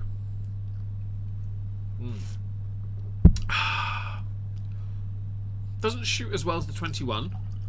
And no. I don't enjoy shooting that the slightest. I find that the 21 is the best shot. This is not. No, this is a sipping. This is definitely a sipping whiskey. So interestingly, the fourth whiskey has been the best shot for both of us. Even though it was different. Yours is the Glen or the celebratory. Mine's the 21. Yeah. Yeah. Well, we do, however, get to have a laugh because the last one we both have, which is this one. I've done my water. The silken gown. So we've had this before. My one especially. Not David's. Although David does have two. Yeah. So we had this originally as a sample set from Digital Drams, which is Whiskey Shop's Digital Drams set. We rated it arguably as number one, next to, I think, originally the Lagavulin, but then the Lagavulin we put in third because of the Rosile, which opens up a completely different story we'll get to in a moment. I bought this separately on purpose because I was like, actually it ties into the Rosile, although the label on mine can be peeled off. I don't want to do that. The condensation, basically. Yeah, no, this is a part of the Diageo special releases. It's not one of the strongest ones, but it's 55%.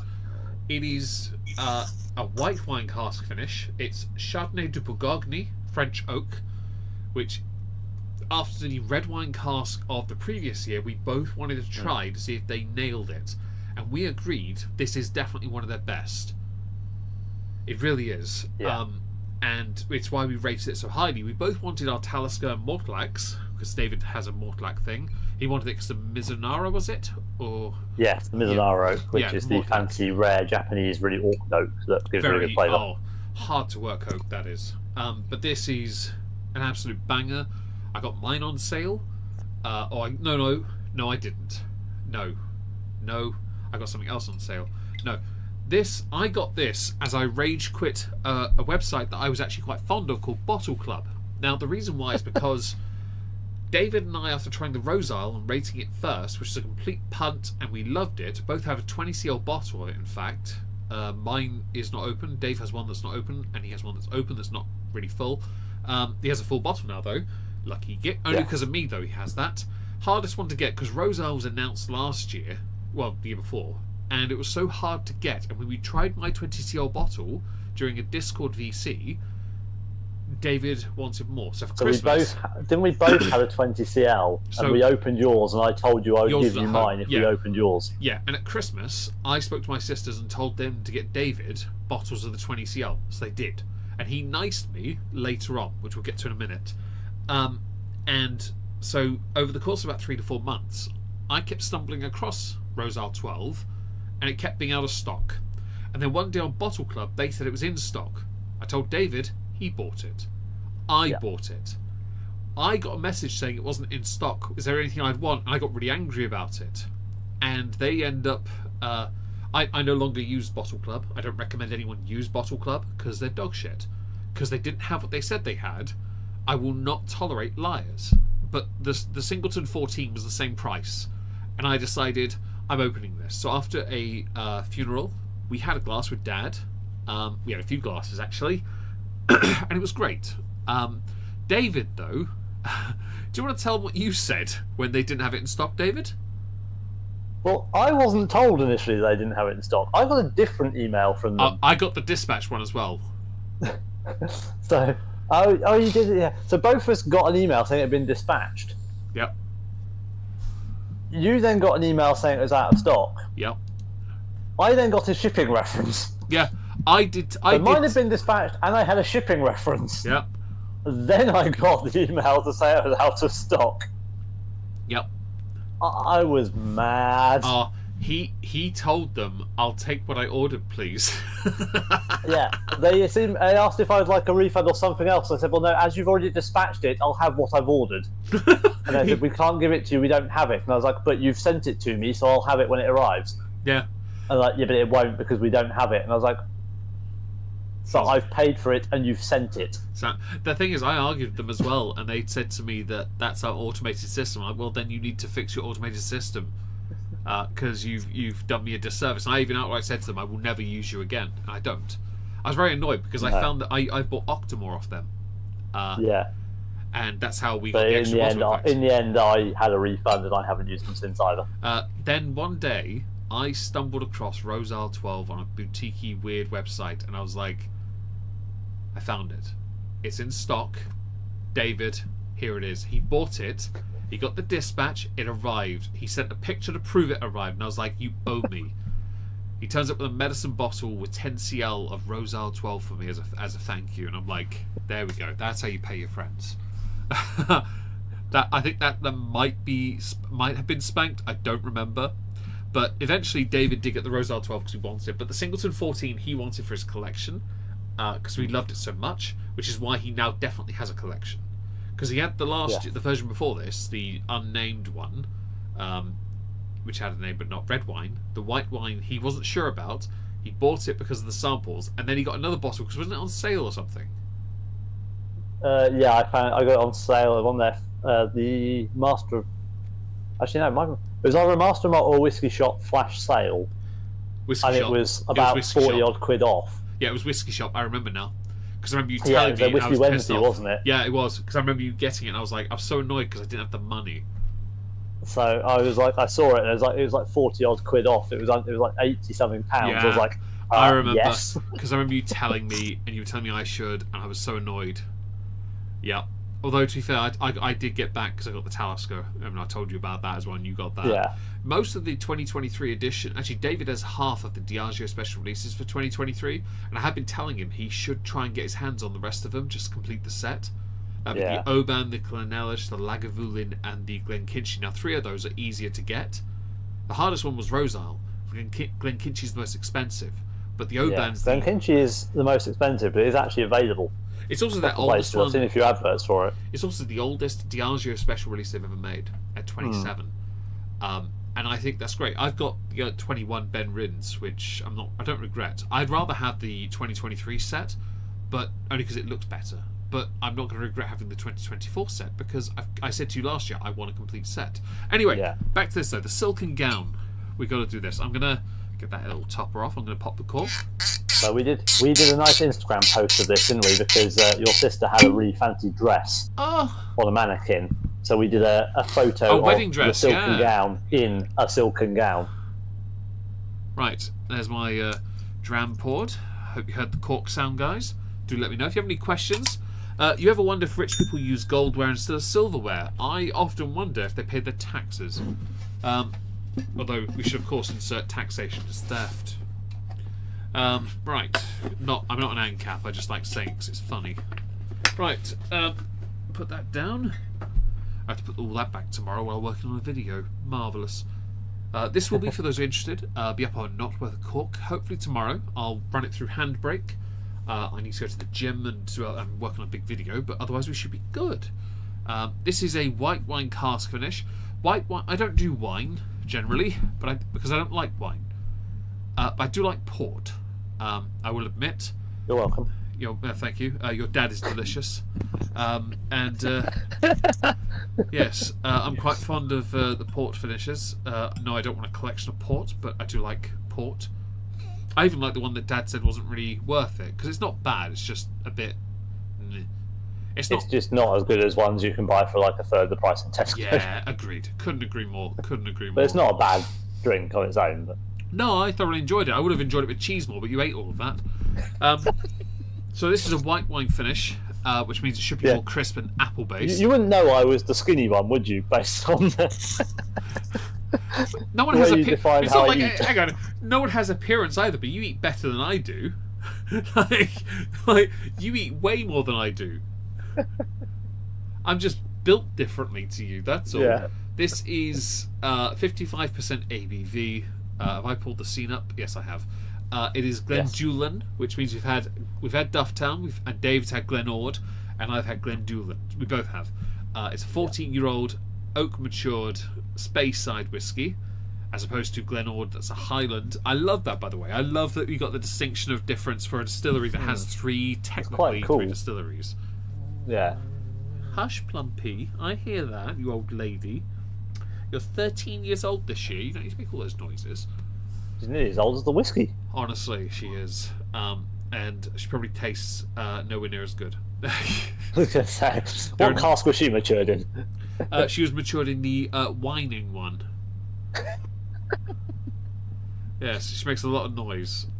Anyway, you see here the other Diageo's Clynelish 10, 154. I was looking along the similar products on the bottom, Oban and the Clynelish and the Glenkinchie from the 2023. I don't see the Oban here on my end, but Oban's only 110 usually. 135 is, isn't it? That's gone up. Yeah. Then Glenkinchie 350. 355. Yeah, that's about the same price as the Ben Rins 21. That is. I'd say if you want to complete a collection, you should complete it. Just because these Diageos, I mean, just to have this 2023 set. Anyway, back to this though. It says on the nose, Scottish tablet. What does that mean? I don't know. Yellow fruit, brioche, and apple pie. What does Scottish tablet mean? Anyone know? Anyone in the chat from Scotland? Can you tell us what your tablets smell like? Yes. Do you still use electronic ones, or are we using stone? I know your language from skills. Glasgow, it's probably stone. Your language barrier does sound like it's written in stone, but at the same time, I wouldn't recommend it as a form of communication. What on earth do they mean by yellow fruit? Banana? I know lemon. Google yellow fruit and see what comes up. Lemon? Is jackfruit there? I don't know. What about melon? So yellow fruit could be any of apples, bananas, lemons, melon, honeydew. Something I can't read. Cantaloupe, yellow cherries, dates, dragon fruit, durian, figs. Durian? Grapes. There's bloody millions of things on here. I'm going to sip this. Pineapple, plums, yellow bell pepper. I'm not drinking yellow bell pepper. Alright, I've had a sip. It says here orchard fruit, aromatic spice, buttery pastries, and nutmeg. You'd probably like wine if you're born as a Frenchman. Simon, I couldn't agree more. David prefers wine. Likes wine. I just can't drink wine. I don't know what it is. I've yet to find, beyond rosé and a Shiraz, I'm not overly fond of any wines generally, white or red. I really can't stand them. We even tried you on the Jam Shed one, which is supposed to be more like really, really fruity, and you didn't like that either, did you? I necked the feck out of that. The moment you left the room, I was like, I'm going to get rid of this. I'll neck it. I just necked it. That whole glass, I just necked the whole thing. It was a jam jar full as well. That was a massive amount. We got a free jam jar glass from Sainsbury's. We bought a bottle of Jam Shed wine. You got a Jam Shed jam jar glass. Yep. Yeah. I only wanted the glass. But the weird thing is, though, so I know you now like port, but pre-liking port, you like port cask finish whiskey. You don't like wine, and yet you like wine cask finish whiskey. It might be a case that I could drink wine now. You never know. I might do. That's for conditioning you to different alcohols by whiskey. You'll never manage to condition me to like tequila, though. I promise you that. I don't know. We could find. Let's find a lot of tequila cask finished whiskies and see if we can. We've done a tequila cask whiskey. We've done it. Yeah, but we do 5 or 6, and then see if you like tequila. There aren't afterwards. that many of them. Deanston's the only definitive one. There's another one that we'd had. Lagavulin. The one with Lagavulin special releases. Yeah, isn't last it? year's. No, the year before, 2023, because Bry has a bottle of it. But you can't really taste the tequila. I don't even know what I'm looking for. I would admit I did like that one, though, that we did argue that was one of the top 3. Yeah. You can't go wrong with a I lager. think that'd be funny. It's like, find a spirit Meg doesn't like. Right, find a whole load of whiskies we can do a stream on that have that finish, and then see if he likes the alcohol afterwards. Yeah, and I know Bry likes it, by the way, because he's had at least a bottle of it so far. I know he's on a second or Yeah, third he said bottle it's of so good. Yeah, oh well, of course he has. He damn well knows you can't go wrong with a Lagavulin. It certainly beats that swill you get in Canada, called Canadian stuff. not the communism you got in government. So on the palate, orchard fruit, aromatic spice, buttery pastries, and nutmeg. Sorry, nut in meg. What? What does David think of this Glendulin entry, which is a Speyside 14-year-old single malt Chardonnay de Bourgogne finish? Oh, hello. Give me a kiss. There you go. Based on our preferred flavour profiles, I knew it's not as good as the 2022. Yeah. But it is better than the 2024. So I agree. The 2024 is okay, but I feel like they stepped back a bit. Like they've got experimental, but they decided not to go forward with their progression. I think if they did, I would love to have. And Brian, knew you have multiples of it. I knew you did. I would love to see Singleton do port finishes. Yeah, that would be interesting. Oh, a ruby port finish with this, or what? And then a yeah, white they're port good finish. with a wine cask, so I reckon they could do something good with a port cask. I think if they did a ruby port finish, it'd be like milk and honey. I reckon it'd be like that. Yeah. And for those who don't know, milk and honey is maybe not in the nearly 60% APV. So nearly 60. Please, that's 65. The milk and honey is Israeli whiskey finished in fortified wine because it's Israeli red wine. It's port. It can't be called that because it's not from Portugal, but it's still port. Lagavulin, my dad broke out 16. A delightful Islay single malt. Gerald. Yes. Do Lagavulin. The bar down the street, I believe. He was talking to Toby, by the way. Toby, by the way. It was Toby, not Gerald. Yeah. Dad broke out a Rest in peace, Lord John Marbury. For 10 or so years, though. Can't go wrong with that. I have behind me an 11-year-old, which is the rum cask Lagavulin. The Offerman that I got you from America. The rum. No. That's the one I bought for. No, you bought me the Metallica and the Peaky Blinders and the. I thought I bought you the Offerman as well. If only I you have had, the 8 in the other cupboard. If you had, it would have explained your price hike. Yeah. No, the Offerman was for doing really well on Twitch last year. Yeah. Speaking of Lagavulin, a quick segue. I saw online somewhere someone complaining about Lagavulin being overrated because of a certain TV show about American politics. I was like, tell me you haven't drunk Lagavulin without telling me you haven't drunk Lagavulin. Who said that? Give me their name and I'll address. have to try and find it. I saw it online somewhere. I love that there's virtually no reviews of any of the Singletons we've covered on Master Malt. This is irritating. No. Nobody's drunk them, apparently. Yeah, although I love that the 2022 special release has one review, 4 stars, surprisingly nice, from someone called Master Malt Customer. You guys are pricks. Anyway, the 25 is lovely, but we're here. The 14, it's a lovely, delightful. Again, the bottle isn't different. It's slightly taller, I've noticed, when I stood all the bottles next to each other. Yeah. The special this releases. is the tallest of my bottles. Well, the 25 and the 21 are around the same height as the 14, basically. I'll bring back here. I love the picture you've done. It's nice and sort of got a nice dark setting to it. It looks good and tidy. I like you cleared the corner cabinet where the chocolate stuff is. Yeah. I like you cleared that. Well, I was trying to think of a decent place to do it because the problem I don't have a bar, so obviously you know my flat. Yeah. There's not many places I can put stuff to take a decent photo. So I was like, well, if I clear that out, I've actually got like a solid wall bit that I can use. Yeah. And also with the lighting under the cabinets as well. Mm-hmm. Oh, you've knocked the cushion down. Well done, dog. You silly bitch. Now you've got a big open gap here. I have to put the cushion there so you don't fall between my legs. Sorry, my dog is being silly. No. Okay, so I'm not going to subject this to 14 seconds. I don't think we should. I think it's been delightful. I'm happy to sit here for the next 5 minutes and just chill out, enjoy a good old Scottish whiskey. The Diageo special releases usually have a theme. Do you remember what the theme for this one is? So this one is last year's, isn't it? So it's Spirited Exchange. Which, if memory serves, is what they called it. The majority of them are wine cask or port cask, aren't they? Yeah. They're very unique But then this, casks. This year they did Spirited Exchange 2. Yeah. So they phoned it in this year. I will admit the Diageo. No disrespect to your collection, but thank you. I won't deny that it does feel a bit less grandiose. They've been building up. Like 2023 was the magnum opus, I think, as far as presentation goes. The tubes, the boxes, the bottles. 2024 is beautiful, but more demure, subdued. very mindful. Yeah, well, maybe it is because prices have gone up. If they do anything too ostentatious, maybe they couldn't afford because they're trying to sell Guinness. You never know. Yeah, true. By the way, anyone that buys Guinness, don't forget here, your ground rent is set as virtually nothing for the next thousands of years. Okay, you are making money. Don't be stupid.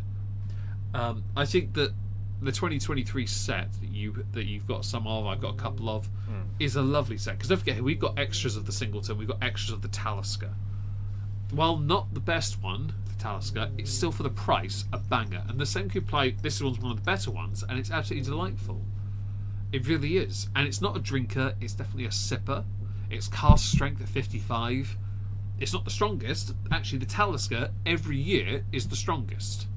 But it doesn't feel like the strongest. Usually the Lagavulin does because it's an Isla. Sorry, Islay single malt. You know, but this one is deceptively strong. At 55, it's strong. Okay? It's not a pussy. It's not Canadian. No offence to Bry, but your whiskey's terrible.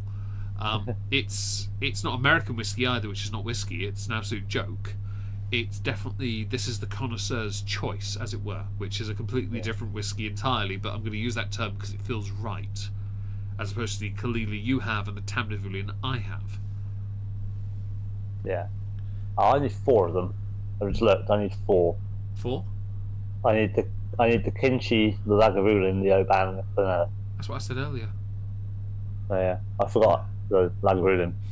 Oh, I had said it. Tequila cask Lagavulin, Clonelish, which I can't remember what the casks are. The Oban's rum cask, and the Glenkinchie is unknown to me.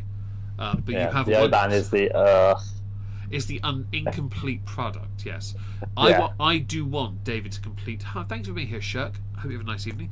I do think that you should. Yes, thank you for being here. You should try and complete that set. I think that if you want to show up, you have random bottles in your collection as your collector pieces. A complete set of something, though, you don't have. Whereas I do with Game of Thrones and I do with Diageo's. I think that you should have one as well. I think there's nothing wrong with that. I think it's a great idea and a great way of one day, if you have move into a bigger place, have a separate cabinet solely for collection pieces. If you have a collection of something, like if I one day get my own place and I have a collection of whiskies, one row could be Game of Thrones, the other row could be the Diageo set, including the ones I won and my winning bottles. That'd be really cool. I'm very proud. Yeah, that would. To be fair, because I've sort of got my collectibles are sort of dotted about. Some of them are in the main cabinet. Some are obviously at my parents'. It's very eclectic, though, isn't it? Yeah. I haven't got a combined collectible set because all my sets, as it were, the Johnny Walkers, most of them are open. The Glendivets, most of them are open. The Glenmorangis, most of them are open. Penderrins, most of them are open. Yeah. And I've actually got quite a number of Jurors, to be fair, at this point, but most of them are open. Well, to be fair, Jurors to be drunk, not to collected. And Bri, you can't insult me, I just consider the source. That's fair. We English don't have great whiskey either, to be fair. A fair bit of it is kind of shit. Simon, I'm not a whiskey drinker, so I'm not offended. I'm glad you're not either. Taking offence is a fundamental right of all people to take offence. It's what you do with that offence that matters. See, the flavour profile part is important. It's why when we went to a tasting evening and we covered it on Not Worth the Cork, some voted Filey Bay as their favourite, which was the newest. Some voted Highland Park 15, that I considered the worst one of the lot. Right? David insulted them openly, but they bought the bottle afterwards, which I think is a win for the shop. Like Lechig Lochfine, which was a version. Lochfine Distillery got about a cask or two of their Lechig's whiskey, made a 10-year-old out of it, or 11 or whatever it was. They made a whiskey out of it, and it was great, but I wasn't as convinced. And then you had the Edgedow 11, which was amazing, and you had the Berry Brown Rudd Kalila, which was also amazing. Also incredibly good. Yeah. Yeah, I had to coin flip on that. I really couldn't make my mind up. Right, I really liked both, right? But it's all about what you preferred. But I think if memory serves, the Kalila did win overall, but only by like 2. They did ask at the end of the tasting session. They did ask for hands up as to what the favourite was, and you did put your hand. I put my hand up. I was very torn. I even said to you afterwards, I genuinely didn't know it. Even afterwards, I was like, I still want the Edgedow. Like it genuinely was that good. And that's about the unique... Don't forget here, Edgedow was an Oloroso Sherry cask strength finish, right? The Kalila is an Isla and peated, okay? I genuinely couldn't make my mind up, and both are completely different, okay? Yeah. The unique flavour profile of the individual is vitally important. It's why there are whiskies Dave likes that I don't like, and why there are some whiskies I like that David doesn't like. Yeah. Okay. But it's impressive how similar we are, because they were our top. They were both of us said they were the top 2. They were I put them Edgedow Kalila, you put them Kalila Edgedow. We have cast strength. Of course we liked them. We got whiskey for free, and afterwards we were like, should we buy some? Yeah, okay then. But at least, but on the plus side, obviously, the point I advised you to buy the Kalila, I had no way of knowing that we weren't going to I wasn't going to be in a position the next day to buy the Edgedow, so I wasn't doing it to stop you buying the Edgedow. So, until we'd spoken to the David we met at the event, also similar to, well, a bit older than us, but a lovely man. Age plays no part in this, of course, and I'm not being elitist in the slightest. His knowledge and certain things I learnt from him about blowing to the glass first was great. Really helped us, especially David with his massive nose. But the next day he agreed. David and David were negotiating to come back the next day, and I was like, "We'll come back at 12." We got there 10 minutes early, and an adventure ensued. 2.5 hours later, I walk out hammered, half cut at least. Yeah. Legolas and Gimli drinking contest. I feel something in my fingers. Hey, God, handle his liquor. But I was genuinely like enjoying myself, and I think David did too, to be fair, and David. But we made a friend, and we made a few friends, to be fair. But he was the one that gave us his number, and it was a laugh. And he brought something as expensive as my Bunnahaven. That was a fun thing we'd never really done before. We never really made friends, but this guy was good to us, Yeah. He didn't stint. He brought the thunder, as it was. As much as I brought my samples and bought stuff and then opened it immediately, I did. And those bottles I bought weren't cheap either, to be fair. One of them was at its main price was $3.30, but it got down to like $2.80, I think, after discount and my voucher after I completed the whiskey shop. The Spey Malt, that was a absolute win, which is also another McCullen, which was, of course, it's overrated, which was not. I don't remember if it was overrated. I just know I can't remember what it tasted like. I just know I enjoyed it. Yeah, it tasted like whiskey. You never know. I wished I brought Earth with me because I thought it'd be funnier while they're all serving customers. And we went in. By the way, we went on Monday. We went to a gig. We went to see Gloryhammer in Norwich, which was amazing. We were going to meet up with Hootsman, but we couldn't arrange it in time, sadly, because of weird time constraints.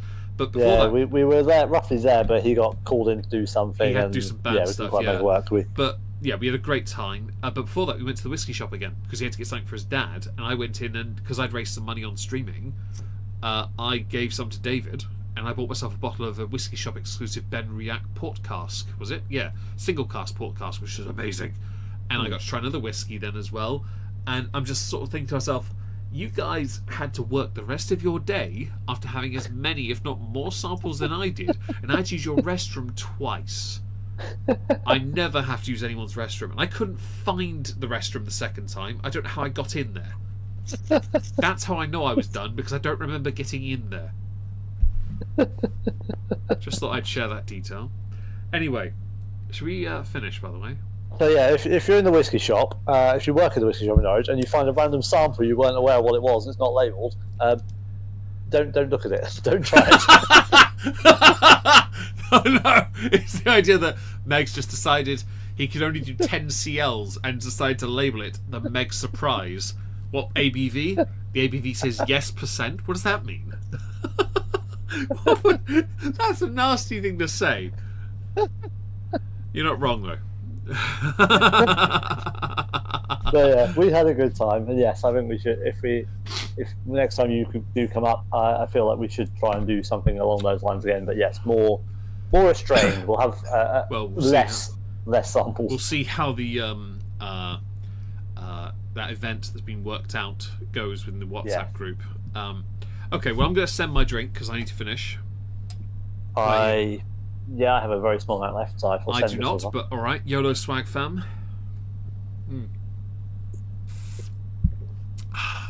Oh, that goes down so well. It goes down well. I think shooting it is the first point you get the strength. It is, but you don't really get it on the sip. Warm and smooth and fruity. Oh, that's lovely. I really enjoyed that. I think, though, we are done for the evening. We're not sure when we're back next, but we're going to work it out over the course of the next week. We'll work out for Discord or YouTube, probably a Discord one. This will be uploaded to... it will be uploaded... Oh, actually, no. First things first. Actually, before we finish, how would you rank your whiskey so far this evening? Ooh. So I'm going to do mine first because mine are easier. 12, 15, 18, 21, 25, and the 14, yeah? I would say 12, 15, 18, 14, 21, 25. Because I think the Harmony series sits removed from the Diageo. I'm working on it. You got the Glenord and the 14 and the 14 and the... I've got the 14 and the 14 and the... So I would go with the order as it is for the trilogy, but then I would put the 14 just after, and then the 21, 25, because the 25 is just delightful. From worst to best. Yep. 12, 15. Yep. Autumn Walk, so the 2024 14, special release, yep. 14. First, yeah. I think I'm going to have to go single Silken Gown 14, next. Yep. Then the Celebratory. Then the 25. And then the 25. See, you've got a much more complex... The problem you've got is they're so close to get... I can kind of get it because there's such a close... There's I'm literally there. Flipping them around in my hands, the Celebratory and the Silken Gown. So this is where I think that the issue arises. The standard trilogy alone is perfectly fine. But once you start to go into the Harmony series or the Diageos, you have to separate the standards from them because they're not alike. The Diageos are all cask strength at 55% roughly in the 55 area, right? And that you can tell with the ABV increase. There's also the wine cask finish; it's improved upon. And then you have the Harmony series at 43%, and it's like, well, you're nothing like the Diageos or the standard. So you've got 3 tiers entirely, and I agree the 25 is the best one. But then value for money wise, I'd say that the 18 might be the best one of the lot, just for value. Because normally, I obviously don't know because it's been a while since I had the sample, so I can't remember. Okay, so I would say if you're on a budget, buy the 15 because it's not bad whiskey. To be fair, the 15 is a good price. It's not. Of course, if your budget's even less, buy the 12 with the glasses because it's even fucking cheaper. But scrap the budget entry of the Malt Masters and buy the 12. And if absolutely. And to finish the stream, because obviously we've got to shut down. There is a YouTube channel called Not Worth a Cork. Leona has just linked it in the chat. Thank you for doing that, by the way. Yeah, we do appreciate that. We are going to leave now. Don't know when we're coming back next, but of course we will be in the near future. I'm sure we'll work something out. There'll be something on Not Worth a Cork. You want to kiss, dog? Thank you again for joining, guys. We really appreciate it. We'll work out our next stream here, whether it will be the next few weeks or in April, March or April. Just before we go, okay. it's just flashed up on the bottom of my thing. The results of the poll. Yes, go on. Have you tried Singleton before? And this is actually quite surprising, to be fair. 27 votes. I don't remember us having 27 people here. I think it's over a course of time, but yes. Yeah, 27 votes. 77% of you have said no, you have not tried Singleton before. I hope you'd like to now. And but Yeah. I ended the poll, just to be clear. I would like to, I hope you all try it, or can if you want to. I would say the 12 is not bad. Just to be clear, we may have rated it at the bottom, but that's because it's compared to the 25. I was going to say, yeah. You Not can't many of you compare- are going to compare it to a 25-year-old whiskey, Yeah. so you won't know that it's not as good as a 25-year-old David whiskey. didn't have a sample. He wouldn't be able to either. And the only reason I can is because I got lucky because of your wonderful support. Because if people didn't watch my YouTube videos, I wouldn't have been able to save up the cash from cash-in-hand jobs. Simple as that, really. You know, I am very lucky in that respect that I didn't need the money, and then I got to buy something as ostentatious as that. Thank you for being here. We will announce when our next stream is once we've worked it out. We'll talk at some point later because I need to go back to the house in a minute. And we will see you all soon. Thank you again. Yes. And Thank have a you very wonderful much for your time and your support. Please do like the stream on your way out. Thank you for being here. We do appreciate it. Good night, David.